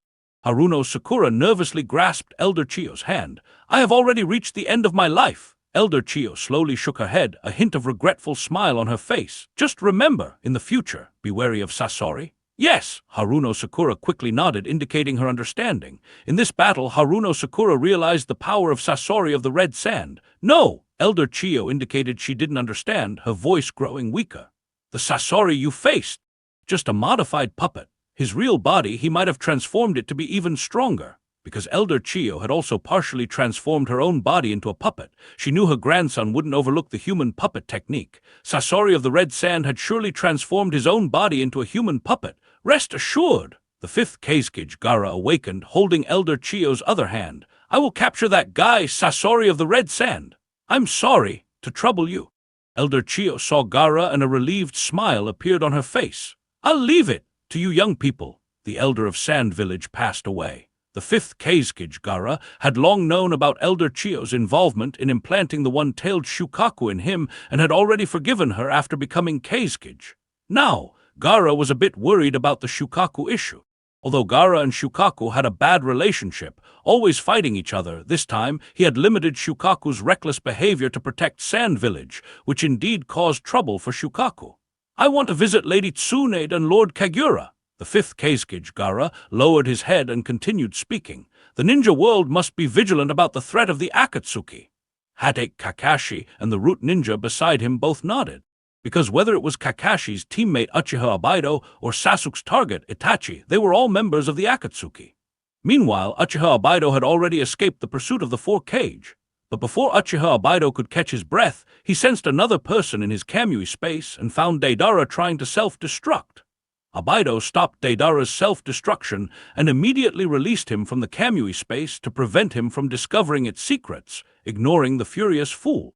Let's discuss with Pain first. After releasing Deidara, Abido's body slipped back into the Kamui space through a spatial vortex, planning to return quickly to the Akatsuki base in the Land of Rain to discuss the next steps. However, just as Abido entered the Kamui space, a cannonball suddenly appeared in the Kamui space. Abido frowned, puzzled as the cannonball exploded, instantly blasting his body away. At that moment of being blown away, Abido realized how the cannonball got there. Because his Kamui Mangekyo Sharingan had two eyes, one with him and one in Hade Kakashi's socket. Kakashi, that fool! Does he think this space is a garbage dump? No, Kamui is Uchiha Abido's private space. Hade Kakashi, that idiot, has mastered the usage of Kamui's Mangekyo Sharingan and keeps throwing things into Kamui space, like a bomb today, a shuriken tomorrow. Uchiha Abido realized the trouble of losing his Kamui Mangekyo Sharingan. If that idiot Hade Kakashi throws things in there while he's fighting in the future, should I take back the eye I gave to that idiot? Uchiha Abido didn't want to break his promise, mainly to avoid being laughed at for taking back something he had given away. For Uchiha, that would be too humiliating. Forget it! Uchiha Abido thought of Nagato's Rinnegan, which he wanted more. I should find a way to get the Rinnegan in the future. Only the Rinnegan can control the 10 tails and release infinite Tsukiyomi. I don't trust Madara. Compared to a mere Mangekyo Sharingan, Uchiha Abido desired the Rinnegan to control the 10 tails. In Konoha village, Teams 7 and 3 successfully completed the mission to rescue the Kazekage and were returning to the village. Uzumaki Naruto and Haruno Sakura were curious about the root ninja accompanying them. Go and train hard first. Hade Kakashi refused to answer Uzumaki Naruto's questions, feeling that the gap in strength between Naruto and Uchiha Sasuke was too great. After returning to the village, Naruto needed to train hard. Coincidentally, Hade Kakashi knew some secrets. For instance, there were 4 Edo Tensei resurrected Hokage in the village. This should have been a secret, but Hade Kakashi, having rejoined the Anbu during a 2 to 3 year break, naturally learned this secret. When reporting to Tsunade after returning to the village, Hade Kakashi casually made his request. I want Minato-sensei to teach Naruto. Coincidentally, the 4 previous Hokage have just returned. Tsunade frowned but said, I can bring this up at the village's Hokage meeting. The 4th Hokage should agree to it. They are all in the root division now. We need to act quickly. Hade Kakashi felt a sense of urgency and whispered, the Akatsuki organization has started to act. Naruto's training results are still not enough. Not enough! Tsunade felt that Naruto performed well in the last test. I think the kid has made quite a lot of progress over the years. Hade Kakashi sighed to himself. Although Naruto's progress was significant, he was still far behind Uchiha Sasuke, and Naruto's strength was not enough to protect himself. The Akatsuki organization had captured the one-tailed Jinchuriki of Sand Village, and they would surely target Naruto, the 9-tailed Jinchuriki. Fortunately, Hade Kakashi had a good relationship with Akihara Kagura. Hade Kakashi decided to meet Akihara Kagura, hoping to see the 4th Hokage Minato and discuss Naruto's training. Akihara Kagura had just received news about the retrieval of the one-tailed Shukaku and casually suggested, why not let Naruto apply to join the root? His strength would surely improve quickly. Lady Tsunade would never agree to that. Hade Kakashi couldn't imagine Naruto joining the root, shaking his head repeatedly. Besides, if that guy joins the root, wouldn't it be a headache for you as the root leader? There were a few people in Konoha who were not suited for the Anbu and root divisions, like Might Guy and Rock Lee and Uzumaki Naruto. Their personalities were too sunny. As an old friend of Akihara Kagura, Hade Kakashi's small requests couldn't be refused. Akihara Kagura agreed to Kakashi's request directly. Moreover, Hade Kakashi, feeling somewhat opportunistic, rubbed his hands together nervously. By the way, I also heard you mastered the nature transformation of the Rasengan. Obviously, Hade Kakashi wanted Akihara Kagura's help. Felt that his 2 disciples, Uchiha Sasuke and Uzumaki Naruto, were quite suitable for training under Akihara Kagura. At least Uchiha Sasuke performed very well in this mission. Training Naruto, Uchiha Sasuke was interested and said, if possible, I can help too. It's been a long time since I had a proper match with that guy. Before that, Hade Kakashi hesitated, unsure whether to do something. Should we tell Naruto about his lineage? Although it might not be the right time. However, for a child who has never met their parents, there might never have been a notion of suitability or unsuitability. Perhaps a bit of stability at this moment is more important. Konoha's 3rd training ground. Hade Kakashi brought Uzumaki Naruto here. Akihara Kagura, Minato, and a root ninja wearing a cat face mask. All practitioners of the Akihara Kagura, Minato, and a root ninja wearing a cat face mask, all practitioners of the Flying Thunder God technique, suddenly appeared in the training ground. Minato, who received the news, was quite excited. He had long wanted to reunite with his son and have a good chat. Uzumaki Naruto ignored Minato at first and was immediately interested in the root ninja with the cat face mask. "Thank you for last time. No need to be polite." Uchiha Sasuke felt somewhat uncomfortable with this. "All right, Naruto." Hatake Kakashi grabbed Naruto and extended his hand to introduce. "Let me introduce you first. This is the fourth Hokage of the village." The fourth Hokage? Uzumaki Naruto looked at Minato in shock at this man who somewhat resembled him. "Isn't the fourth Hokage already? This is a village secret." Hatake Kakashi patted his shoulder and explained in a deep voice. "It is said that to prevent Orochimaru from resurrecting the previous Hokages through Edo Tensei, the village revived the past Hokages in advance to use them as the last line of defense for the village." Uzumaki Naruto couldn't comprehend this. Such matters were clearly beyond his understanding. Naruto recalled his childhood dreams, wanting to be the village hero, just like the former fourth Hokage, and even surpass him. "By the way, he has another identity." At this point, Hatake Kakashi fell silent, looking at Minato, unsure if he should be the one to reveal it, because this identity was significant to Naruto. "Long time no see, Naruto." Minato took over the conversation, extending his hand to Naruto with a full smile. "I am Minato and also your father. This world is always so strange. Such an important matter could arise in such a calm setting. Even when introducing his identity, the fourth Hokage Minato was so gentle, making it seem like he had little expectation for this father-son reunion. Even the root ninja beside them looked somewhat intrigued. Uzumaki Naruto looked at Minato in shock. As an orphan who had always been used to living alone, Uzumaki Naruto never thought he would meet his parents one day. Naruto always believed he was an orphan, never having expectations for his parents. Having never had them, he naturally wasn't afraid of losing them. Now, having grown up, suddenly someone told him he was his father. "Don't joke around." Naruto's smile was very unnatural. "This is true." Minato interrupted Naruto, reaching out to pat his son's shoulder while trying to provide evidence of being Naruto's biological father. "Back then, when the village encountered the Nine Tails incident, I sealed the Nine Tails within you." "I don't believe it." Hearing this, Naruto slapped away Minato's hand, turned around angrily, and ran into the forest, ignoring anyone trying to stop him. All of this, everything in his life, was because of the Nine Tails sealed inside him. Because he was the Nine Tails Jinchuriki, he was always rejected by everyone in the village. No one wanted to approach him, and even when he tried to buy things, he would be driven out. Because he was the Nine Tails Jinchuriki, people didn't want to interact with him or acknowledge him. No matter what he did, he was always scorned by the villagers. All of this was because of the Nine Tails inside him. The man who initially sealed the Nine Tails within him now openly claims to be his father, but he absolutely refuses to acknowledge that man as his father. "Naruto!" Minato anxiously tried to give chase. "Fourth Hokage!" Akihara Kagura stopped Minato's movement and suddenly gestured to a nearby root ninja. "Sasuke, go have a good talk with Naruto. Don't let him do anything foolish, and you're permitted to reveal your identity." "Understood." Uchiha Sasuke swiftly headed in the direction Uzumaki Naruto had gone. In the past, he had been deeply consumed by the desire for revenge against Itachi and was utterly obsessed with gaining power.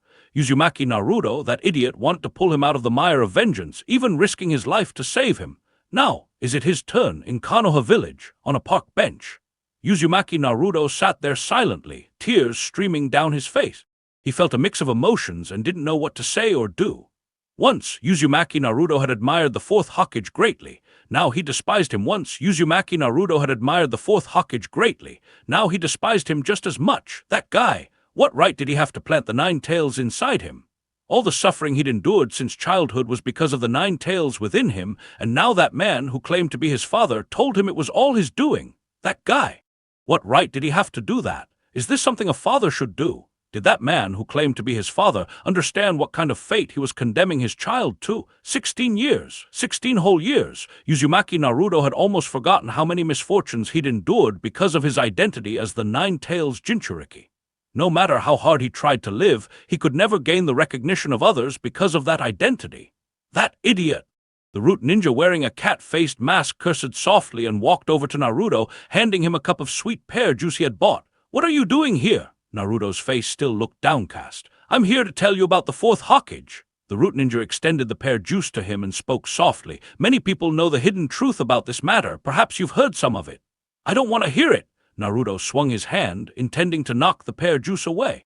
Naruto had initially had a good impression of this root ninja who had protected them. Hearing him trying to speak for the man claiming to be his father now made him immediately resentful. Idiot! The root ninja grabbed Naruto's wrist. You! Naruto retaliated, gripping the ninja's wrist and trying to fight back. However, this root ninja was extremely skilled. Seeing Naruto resisting, he pressed down on Naruto's wrist and kicked, knocking Naruto and the bench to the ground. Bastard! Naruto angrily fell backward to the ground. A hint of disappointment appeared in the root ninja's eyes, and he said coldly, Uzumaki Naruto, since when did you start taking out your anger on innocent people? Who are you really? Lying on the ground, Naruto glared at the root ninja in fury, recalling something his former comrade Uchiha Sasuke had said. You have no idea what I've been through, so what gives you the right to question me? The root ninja was momentarily stunned, because he had said those very words to Naruto countless times in the past, never imagining that Naruto would one day use them against him. You idiot! The root ninja sighed, shaking his head slowly. He extended his hand, removed his mask, revealing a face that seemed familiar to Naruto. Shouldn't I know exactly what you've been through, you idiot? The mask on the root ninja's face was taken off. The cold and stern face hidden beneath the mask was revealed.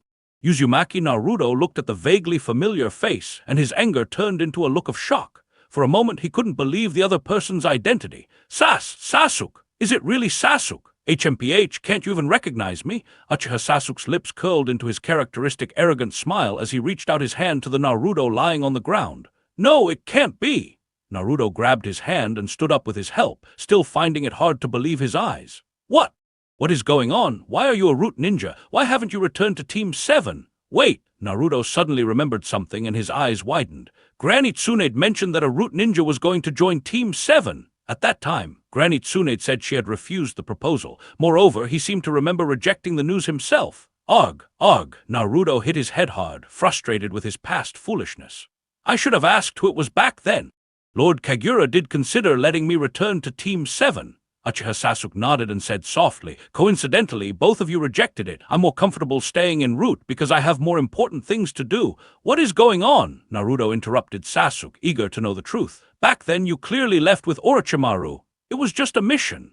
Uchiha Sasuke shook his head, indifferent to his past experiences. At that time, Orochimaru was eyeing Konoha. Lord Kagura had me infiltrate his side to monitor and, if possible, assassinate him. To gain Orochimaru's trust, I couldn't reveal my identity as a root ninja or the secret mission, so I had to leave as a defector. I didn't expect you to follow me then, almost blowing my cover. These words actually hid some truths, such as Kagura's cooperation with Orochimaru, such as Kagura constantly using Orochimaru's experimental results. These matters are top secrets of Root, belonging to Konoha's darkness, which Uchiha Sasuke believes he will inherit in the future. Before Naruto becomes Hokage, the only thing Uchiha Sasuke can disclose is the publicized issue of Orochimaru's death. No wonder you had no killing intent back then. Naruto remembered their clash in the Valley of the End and vaguely understood Sasuke's experiences over the past 2 or 3 years. If I had known, you should have told me. I spent years worrying about Orochimaru taking over your body. You idiot, did you forget about the second round of the Chunin exams? Uchiha Sasuke helplessly rubbed his forehead and said in a deep voice, This was a confidential mission for the village. How could I tell you? Even revealing my identity to you required Lord Kagura's permission. So that's how it is. Naruto immediately understood, nodding to himself. He then asked, So, when we were rescuing Gaara, you were secretly protecting us the whole time? Yes. Uchiha Sasuke nodded and casually mocked Naruto, because you idiot haven't made any progress in the past 2 years. What did you say? Naruto immediately became furious. There is nothing more infuriating in this world than being mocked by an old friend for becoming weaker. Uzumaki Naruto immediately wanted to prove to Uchiha Sasuke that he had become stronger. However, as Uzumaki Naruto rolled up his sleeves in anger, ready to show Uchiha Sasuke his newfound strength, Sasuke's words doused his fury. Sorry, Naruto, Uchiha Sasuke softly apologized. HMPH. Uzumaki Naruto finally crossed his arms over his chest, nodding proudly. Since you've apologized, I'll forgive your rudeness. It's not for what I just said.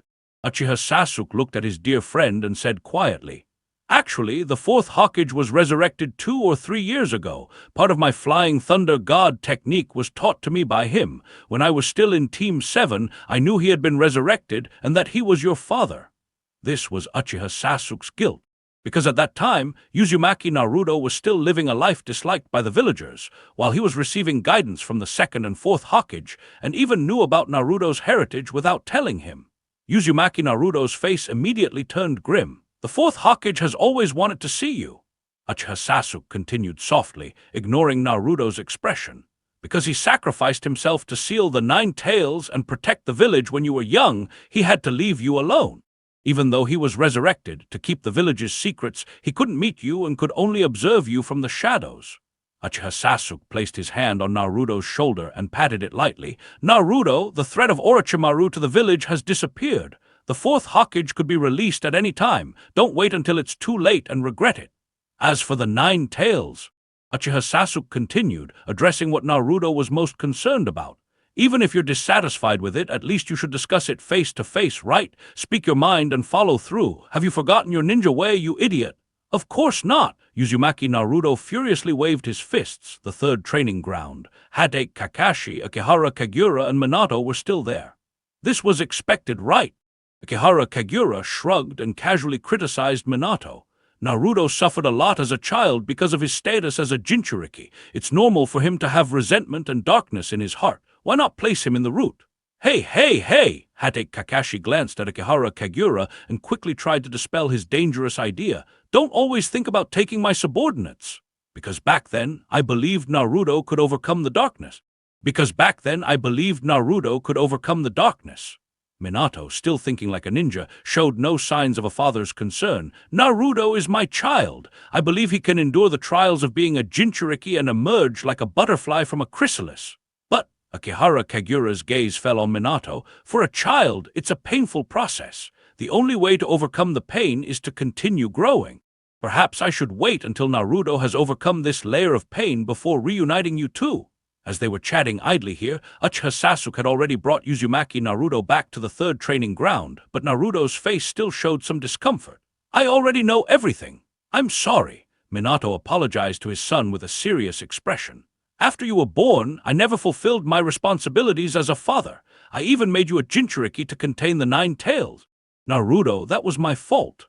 You did fulfill some responsibilities. Akihara Kagura helped mediate the family conflict for his superior and casually added a dig at another superior. Naruto, the fourth Hokage, mentioned that Uchiha Obaido, disguised as the mysterious masked man, tried to kill you right after you were born. The fourth Hokage saved you at the cost of his life. Hatake Kakashi's expression stiffened. That child, Obaido! Minato sighed lightly. Over the years, Minato had been involved in the pursuit of Uchiha Obaido with other Hokage, and he knew how miserable Obaido's life had been during these years. So today you want to see me? Uzumaki Naruto looked at his father, whom he had never met before, and asked in a deep voice, Is it to apologize for sealing the 9 tails inside me back then? No. Minato shook his head and said solemnly, The purpose of today is to help you with advanced training, so you can learn to modify the nature of the Rasengan. Rasengan? Uzumaki Naruto immediately forgot about his grievance and spoke about his biggest problem. The pervy sage taught me the Rasengan, and he mentioned the nature transformation of the Rasengan, but he didn't seem to have any idea about it. I still don't understand what chakra nature transformation is. Minato and Hatake Kakashi looked at Akihara Kagura. Among those present, only Akihara Kagura had mastered the nature transformation of the Rasengan proficiently. Even the developer, the fourth Hokage Minato, needed to rely on Sage Mode to incorporate wind element into the Rasengan's nature transformation. It's roughly like this. Akihara Kagura raised his palm, and a blue Rasengan appeared in his hand. He continued, First, form a Rasengan, then infuse it with chakra of other elements to give it new and extraordinary abilities. Before he finished speaking, the Rasengan in Akihara Kagura's hand had 4 shuriken-like blades around it. By infusing wind element chakra into the Rasengan, its form and nature change, turning it into wind release, Rasengan, which is more powerful than a regular Rasengan. In fact, Akihara Kagura was a good teacher. Due to the characteristics of the ninjutsu professor, Akihara Kagura could easily learn ninjutsu, and because of the forbidden technique master, he had a deeper understanding of ninjutsu. Uzumaki Naruto nodded repeatedly, at least understanding how to strengthen the Rasengan, and wanted to try it immediately. Naturally, Akihara Kagura could only guide him for a while. At least Uzumaki Naruto had a starting point, someone to show him the way. As long as he continued to practice diligently, he could achieve it. However, Uzumaki Naruto was happy training, because his father Minato and his friend Uchiha Sasuke were with him. Despite constantly bickering with Sasuke in the training ground, a weight was lifted from Naruto's heart, as Sasuke, whom he always wanted to bring back, had returned. Next to the third training ground, Akihara Kagura stood beside Hade Kakashi, glanced at the figures training hard, and said leisurely, "So, do you think I'm a better route leader than Lord Danzo?" "Ah, yes, yes, yes!" Hade Kakashi responded perfunctorily and brought up the main issue. "The Akatsuki organization has started moving, and I'm worried that the ninja world might face a major crisis. Do you remember when we unmasked Abaido?" Abaido. Hade Kakashi never forgot what his former close friend said. He wants to create a new world, and this new world might require the power of the tailed beasts. They definitely want more than just one tailed beast. I've been keeping an eye on this kind of information. Akihara Kagura leaned against the log in the training ground and spoke slowly. The Root's intelligence personnel reported signs of Akatsuki members appearing in the Land of Lightning. I want to go to Cloud Village myself. You're not planning to kidnap the Reikage, are you? Hade Kakashi was startled. He didn't doubt Akihara Kagura's ability, but was worried about him doing something drastic. The ninjas of Cloud Village are always reckless. The fourth Reikage would rather die than... I'm just going to gather intelligence on Cloud Village. Akihara Kagura waved his hand nonchalantly. I just need to ask if Cloud Village has any Akihara Kagura waved his hand nonchalantly. I just need to ask if Cloud Village has any ties with Akatsuki. Otherwise, why would Akatsuki members appear in the Land of Lightning? Root Base. The Root has discovered traces of the Akatsuki's activity in the Land of Lightning. Akihara Kagura wants to go there to investigate and only needs to notify the Hokage's office. Fifth Hokage Tsunade has no reason to prevent this. Akihara Kagura has always been able to anticipate the enemy's actions. As soon as the Akatsuki members appeared, the Root obtained information about them. The problem was that the information transmission was too slow, causing them to be one step behind. When Akihara Kagura arrived in the Land of Lightning, Akatsuki members Kakuzu and Hidden were preparing to leave. They had already extracted the tailed beast chakra from the Jinchuriki Ujido Ne of Cloud Village, killed a bounty-bearing ninja along the way, and Kakuzu took the corpse to a bounty station to exchange it for money. Bounty station. The bounty stations in the ninja world have always collected the corpses of well-known ninjas for money, selling these bodies at higher prices to recipients. As the bounty stations are usually filled with corpses, to avoid the smell being noticed, their locations are often hidden in toilets or garbage dumps. These places are considered sufficiently secretive. In a way, bounty stations are a type of assassination organization. The bounty on Akihara Kagura has been rising steadily, reaching 7 billion ryo, and has long been at the top of the bounty list. For years, this top position has not changed. Even so, many in the ninja world still believe this price is too low for the value of his corpse. HMPH, that bastard's bounty has increased again. Kakuzu came here mainly to exchange corpses for money and to take the latest bounty book from the station. The first thing he saw was Akihara Kagura at the top of the list, unable to forget his past defeat. 7 billion ryo, really tempting, to be honest. Kakuzu had some inappropriate thoughts. Kakuzu didn't really expect to have the opportunity to kill Akihara Kagura. It was just that his name was too conspicuous in the bounty book. No one in the ninja world thinks they can kill him. The bounty station staff, checking the corpse Kakuzu brought, explained while counting the money. If you could bring Akihara Kagura's corpse, this price could easily be 10 times higher. Kakuzu frowned. Even after several years, Kakuzu still didn't believe he could defeat Akihara Kagura. His wood release techniques were too terrifying. Then kill him! Hidden stood by, waving away the stench around his nose, and said unhappily, I heard he's called the new god of ninja, but the only true god is the one I believe in.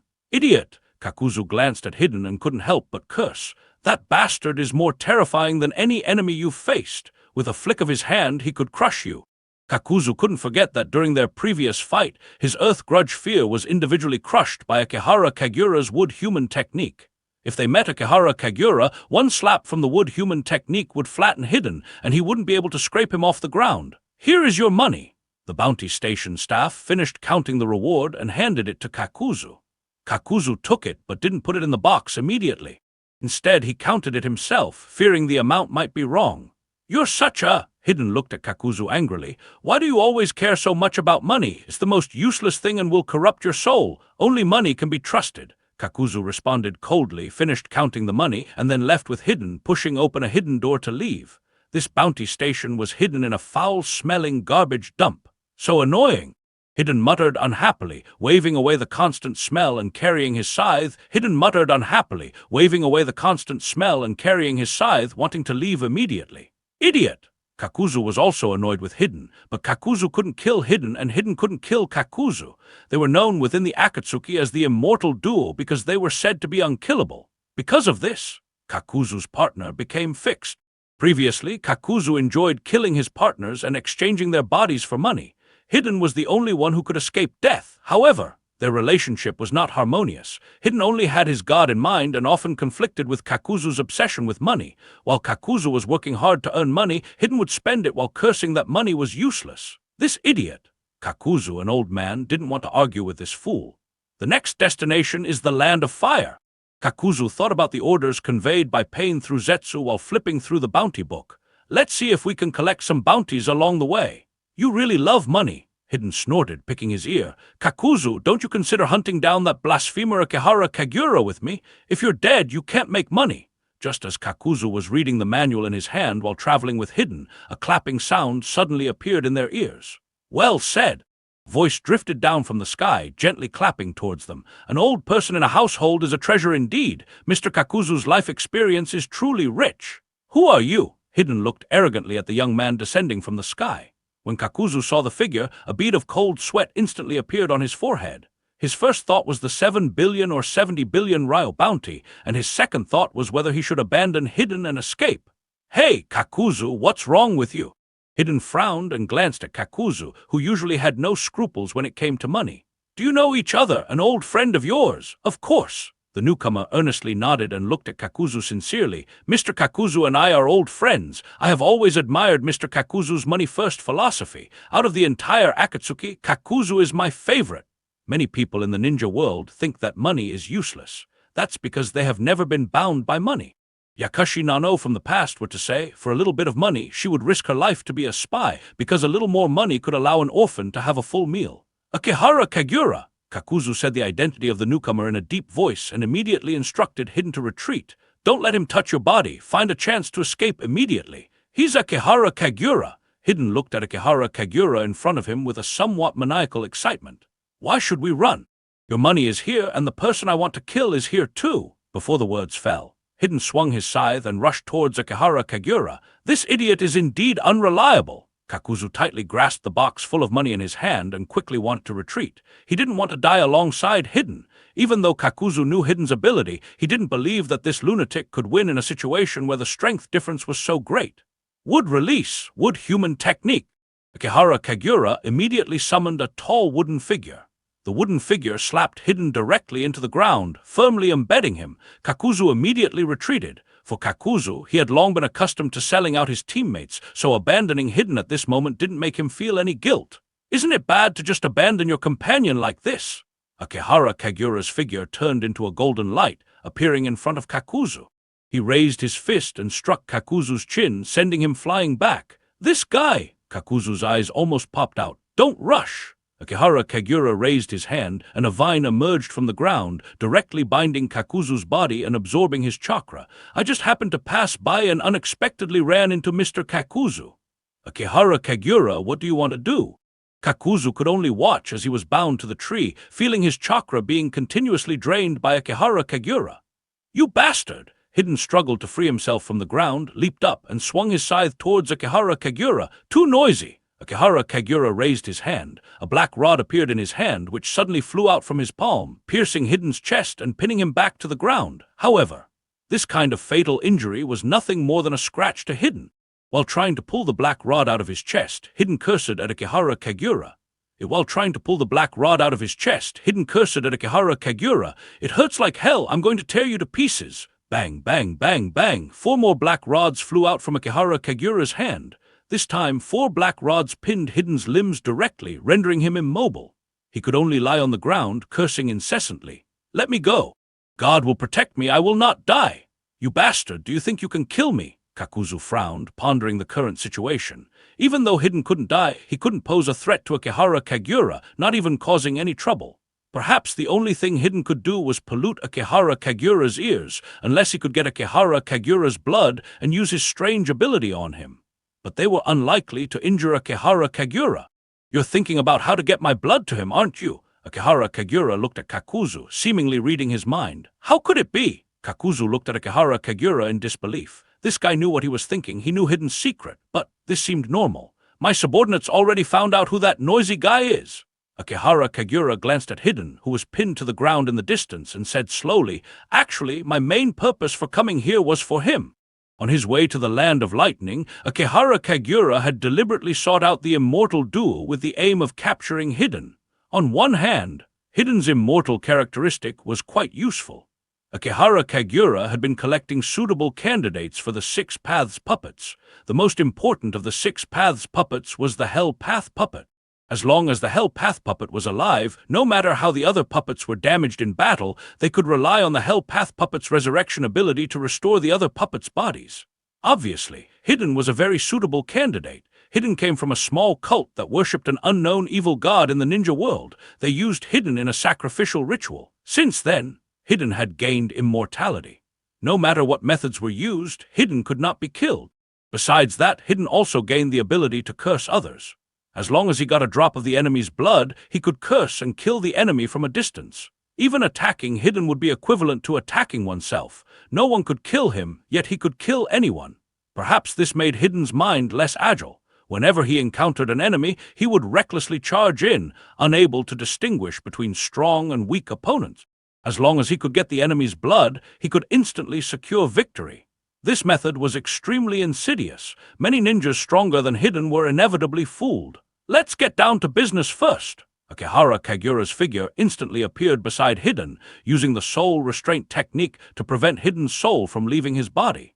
Akihara Kagura had long mastered the methods of creating Six Paths puppets from living people. The soul restraint technique trapped the soul in the body, and then the person's body was made into a puppet. Even if the person died during the process, the soul would be sealed within the puppet. "Hey, hey, hey! What are you doing to me? Let me go, it hurts, you bastard!" Hidden kept cursing, but his body couldn't resist. He could only watch helplessly as one black rod after another was inserted into his body. "My body!" Hidden's pupils suddenly dilated as he felt his body gradually losing control. "You! What are you planning to do with my body? I'm helping you gain a more powerful ability." After Akihara Kagura filled Hidden's body with black rods, he raised his hand and left a cursed mark on Hidden's body. "From today on, you are the Hell Path Hidden." Akihara Kagura raised his finger, controlling Hidden's body to stand up, testing his mobility. "Before you can truly use this name, let's experiment to see if your previous abilities are still there." What is going on?" Hidden involuntarily raised his scythe, step by step moving towards Kakuzu. "Wait, what are you making me do? Is there anyone more suitable for experiments than the immortal Kakuzu?"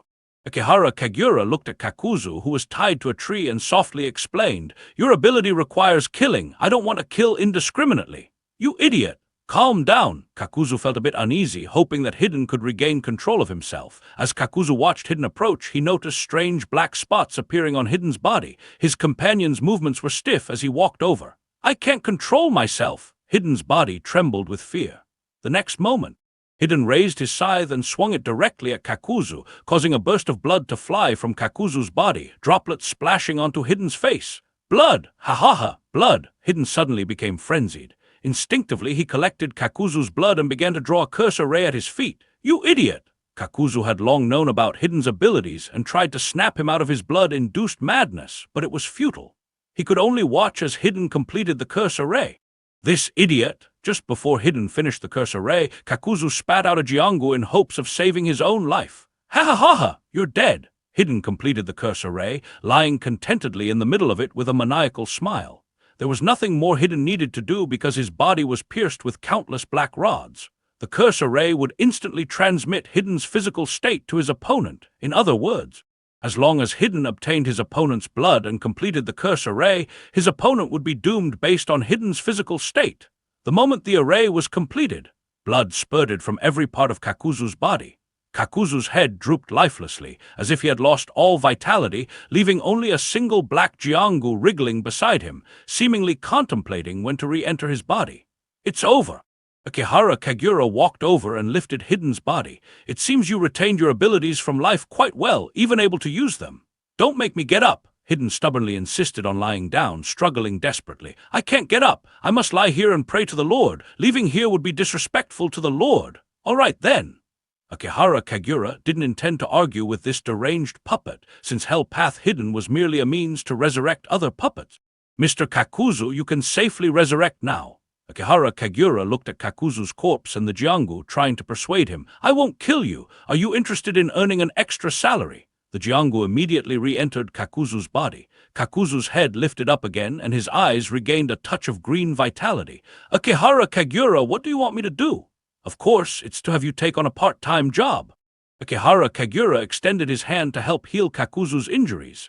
"The Akatsuki's bonuses probably aren't that great, right? Capturing a Jinchuriki earns a bonus of 5 million ryo." Kakuzu wasn't secretive about their wages, responding coldly. "If you want me to do something, then offer a suitable price." "What about the regular mission pay?" Akihara Kagura, unable to afford the bonus, decided to approach it from another angle. 30-70 split. Kakuzu was quite satisfied with his share of the mission earnings. The Akatsuki's mission pay was generous, but other rogue ninja didn't care much for money, so they rarely received their mission earnings directly, relying on the Akatsuki to distribute funds. "Why only 70%? Akihara Kagura frowned. 70% goes to the organization. 70% goes to the organization. Kakuzu couldn't help but frown as well. "Isn't that like begging?" Akihara Kagura reflexively retorted. Kakuzu gave Akihara Kagura a strange look. It seems that Akihara Kagura does not quite understand the rules of the Akatsuki. Other members of the Akatsuki, when they want to get a 30-70 split, still have to take Conan's opinion into account. Of course, the other members do not care and have no need to take this share, because the Akatsuki covers the cost of weapons like ninja tools. Even Sasori of the Red Sand, who once went through hardships with Nagato and Conan, does not care about money. Conan always approves whatever budget Sasori requests. However, Conan would naturally not approve any budget for Kakuzu, who loves money by nature, because if Kakuzu were to ask for money, his budget alone could drain the Akatsuki's funds. Kakuzu looked at Akihara Kagura with no loyalty to the Akatsuki, only fidelity to money in his heart. "If you want me to help you in the future, if there are any commissions, give me 30% of the reward and I will help you. If you give me 40% of the reward, I can even help you if the commission conflicts with the Akatsuki." "Agreed." Akihara Kagura nodded and glanced at Hidden beside him. "Hidden, keep Mr. Kakuzu's blood. If he dares to betray our agreement in the future." Having only Hidden return would make others suspicious, plus Hidden has to cover the black rods on his body, so a witness is needed. Moreover, Kakuzu will be the Akatsuki's future revenue source. Akihara Kagura wants to gather the Akatsuki under his command in the future, and he does not want to waste future combat power now. "By the way, I should let you know." Akihara Kagura straightforwardly revealed his identity to Kakuzu at this moment. "I am also a member of the Akatsuki. I hope you will not be too surprised when you see me in the future." A look of surprise suddenly appeared in Kakuzu's eyes. "The reason I recruited you today." Akihara Kagura looked at Kakuzu and spoke softly. "It's because I want to take over the Akatsuki in the future and become its leader. Mr. Kakuzu, do you understand what I mean? It doesn't matter to me who the leader of the Akatsuki is." Kakuzu was quite open-minded about such things and directly expressed his true feelings. "As long as I can earn more money in the future, I can support you as the leader of the Akatsuki." "You won't be disappointed." Akihara Kagura extended his hand. "That would be best." Kakuzu reached out and shook Akihara Kagura's hand. This transaction was thus concluded, making Kakuzu and Hidden's trip to the Land of Fire much more secure because Akihara Kagura could order his root ninjas to block their information. Akihara Kagura, recalling their itinerary, proactively asked, "Are there any bounties on the nobles and daimyos in the Land of Fire?" "Of course there are." Over the years, the Akatsuki has assassinated numerous nobles. For other ninjas, assassinating nobles would incite the hostility of a nation, but the Akatsuki, in its relentless pursuit of money, naturally does not care about such hostilities. "You may dispose of these people at will." Akihara Kagura extended his hand and left his own curse mark on Kakuzu. "If Konoha ninjas besiege you, I will send root ninjas to deal with these troubles." Falling into the hands of the root is just like falling into my hands, and you will not face any problems." "I understand." Kakuzu was more astute than hidden. This ninja, who had lived for over 90 years, clearly understood the weight of these words. A high-ranking Konoha official willing to protect their actions in the Land of Fire significantly reduces their operational risks there, especially. This person is also known as the new god of ninja. Even the leader of the Akatsuki has been defeated by him. Kakuzu felt optimistic about his future.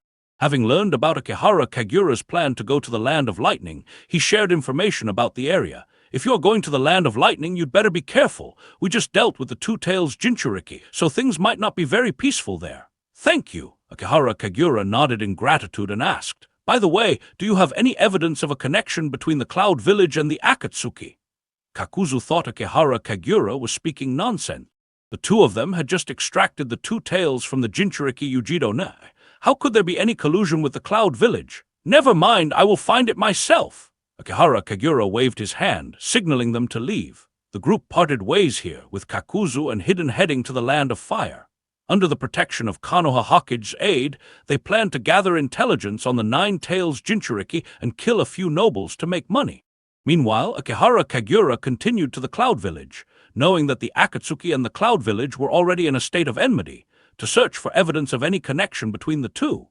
As Akihara Kagura watched Kakuzu and Hidden leave, he raised his fingers. A slight smile as Akihara Kagura watched Kakuzu and Hidden leave, he raised his fingers, a slight smile appearing on his lips.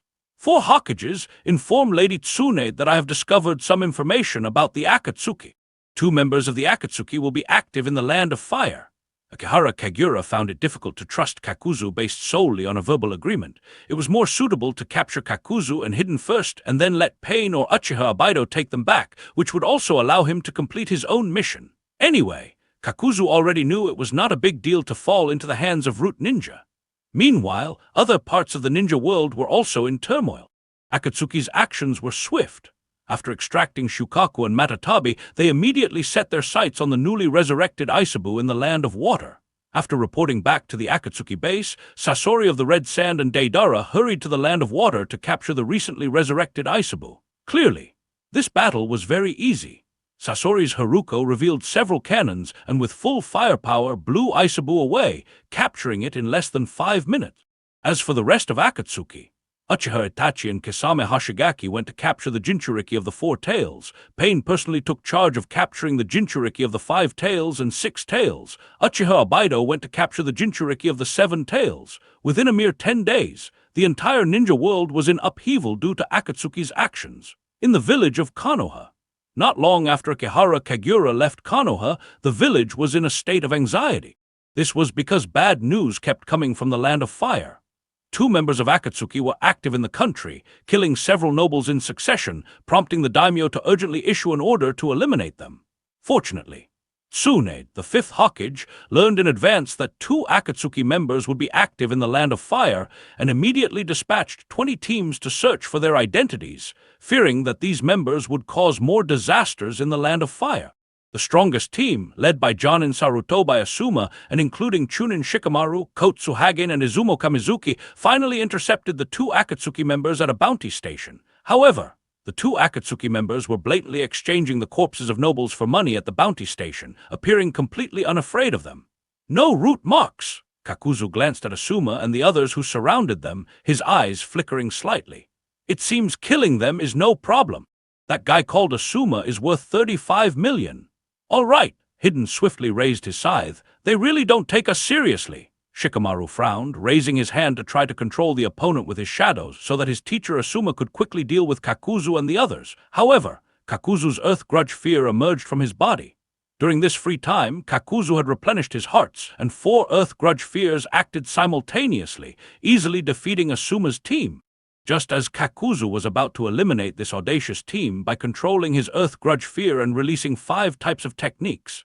Fire release, headburn; wind release, pressure damage; water release, water wall; lightning release, false darkness; earth release, stone dragon. 5 elemental techniques shot towards Asuma's team, causing despair to appear on the faces of both Asuma and Shikamaru.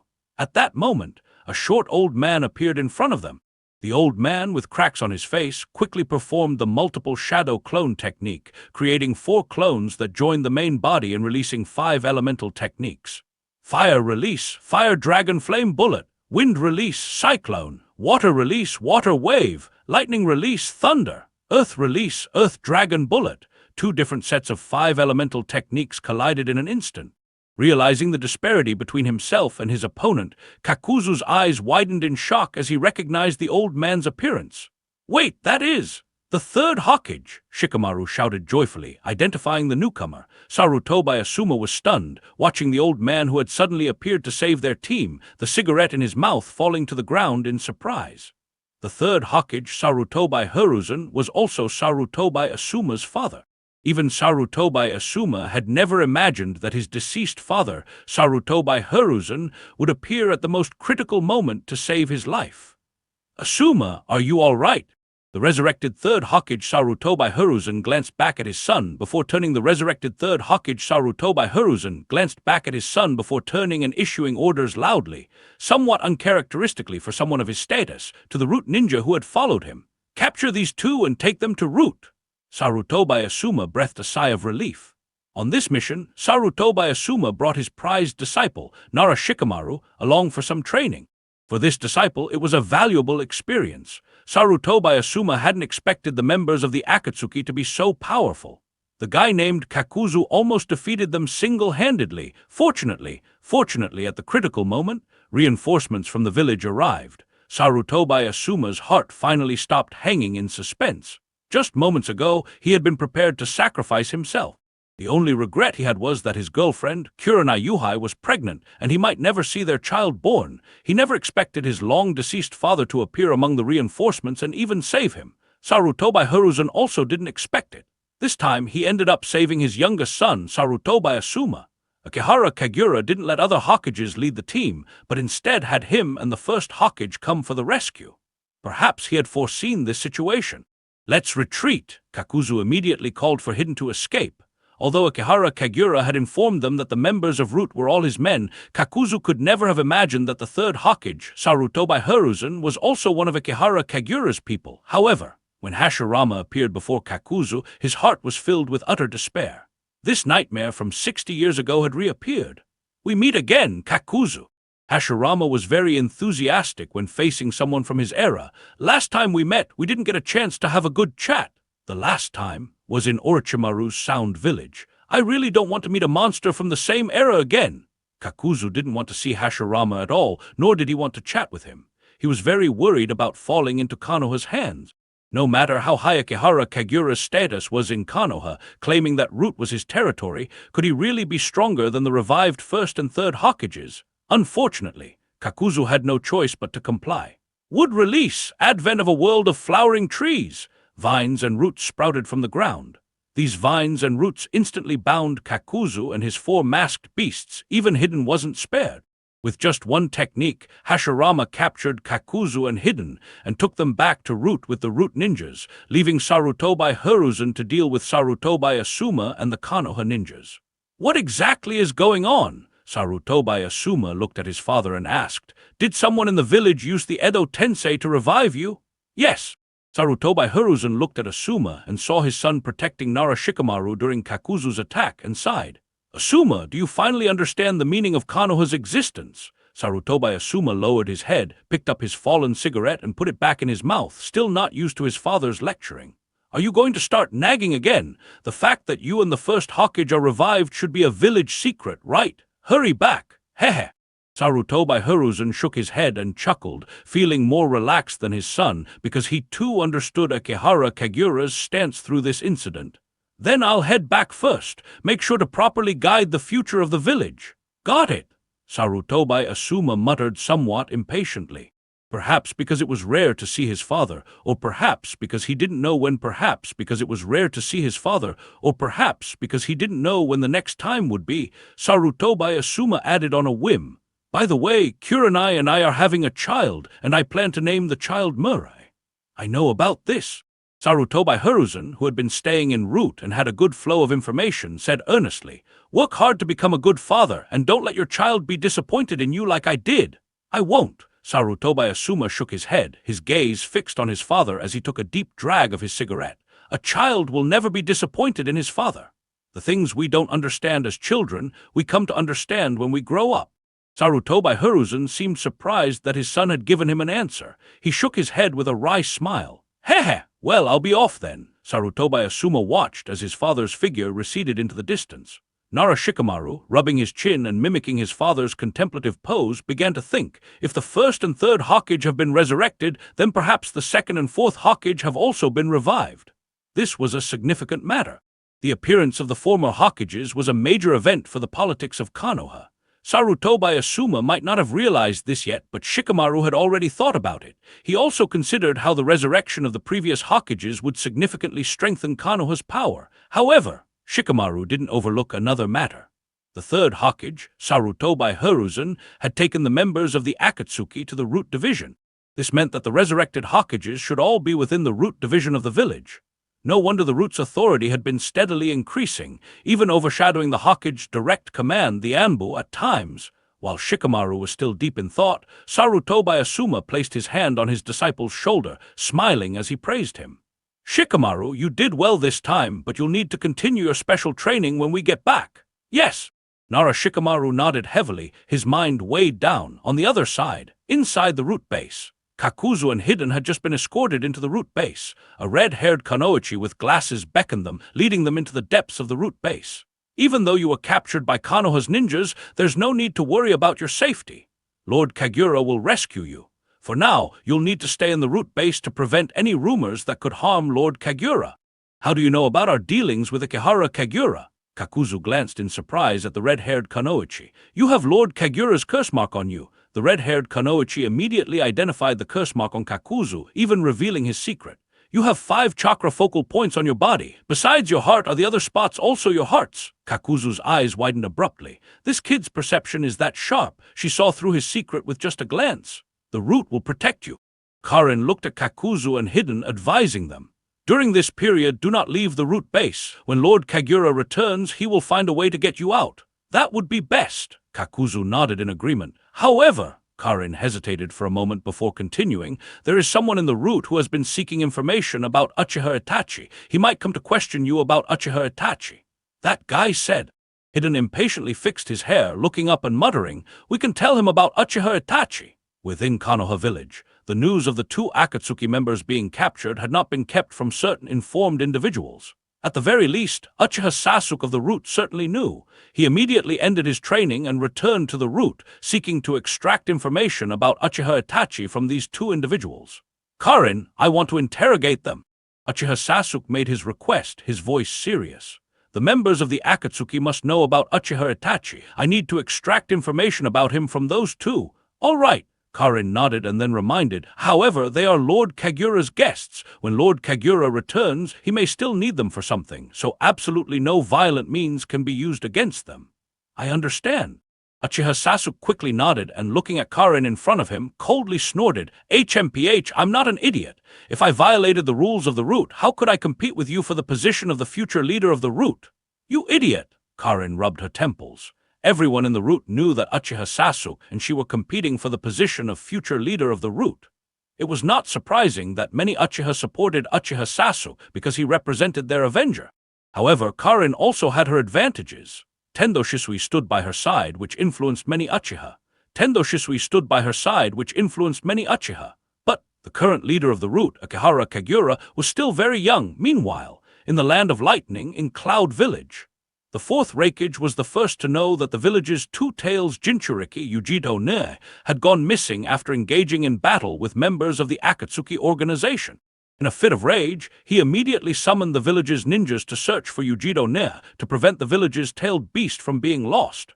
It was at this moment that the 4th Raikage received news. Ikehara Kagura, the assistant to the Hokage of Konoha, had arrived in the Land of Lightning and was heading towards Cloud Village, seemingly with unfriendly intentions. What is Konoha's Hokage assistant doing here? The 4th Raikage could not understand Ikehara Kagura's intention. He would have preferred a visit from Tsunade, the 5th Hokage of Konoha, as he had some acquaintance with her. Should we take the opportunity to detain him? The fourth Reikage had always been keen on collecting secret techniques and Kekkei Genkai from various ninja villages and naturally coveted the wood-release Kekkei Genkai of Akihara Kagura. Furthermore, it was widely known in the ninja world that Akihara Kagura was an experimental subject. Theoretically, as long as they obtained Akihara Kagura's body, they could uncover the secrets of the wood release, which was the power of the god of ninja. Having wood release would be enough to accomplish any grand ambition. Konoha had always treated the ninja villages of Sand Village and Mist Village as their vassals, using their alliance to suppress Cloud Village and Rock Village, mainly because of the power of wood release that Akihara Kagura possessed. However, this was also the crux of the problem. Akihara Kagura had always displayed formidable combat power. Since he appeared in the ninja world, he had never been defeated, even having single-handedly taken on a great nation's ninja village multiple times and emerged victorious each time. Just as the fourth Reikage was contemplating using his less adept strategic skills to devise a plan for capturing or obtaining Akihara Kagura's body when he was alone, someone made a decision for him. Reikage's office. The fourth Reikage walked in with a group of people. This Reikage called in his strategists, pushing open the door to his office to discuss matters regarding Akihara Kagura. The assistant to the Hokage of Konoha has come to the Land of Lightning alone. That would release boys Kekkei Genkai. Crunch, crunch! A sound of someone eating an apple unexpectedly came from the Reikage's office. A stranger appeared in the office, sitting on the fourth Reikage's favorite sofa, biting into an apple nonchalantly. When a group of Cloud Village higher-ups entered, he showed no fear and even asked for more fruit. "Your Land of Lightning's apples aren't crispy enough. Can I have some pears?"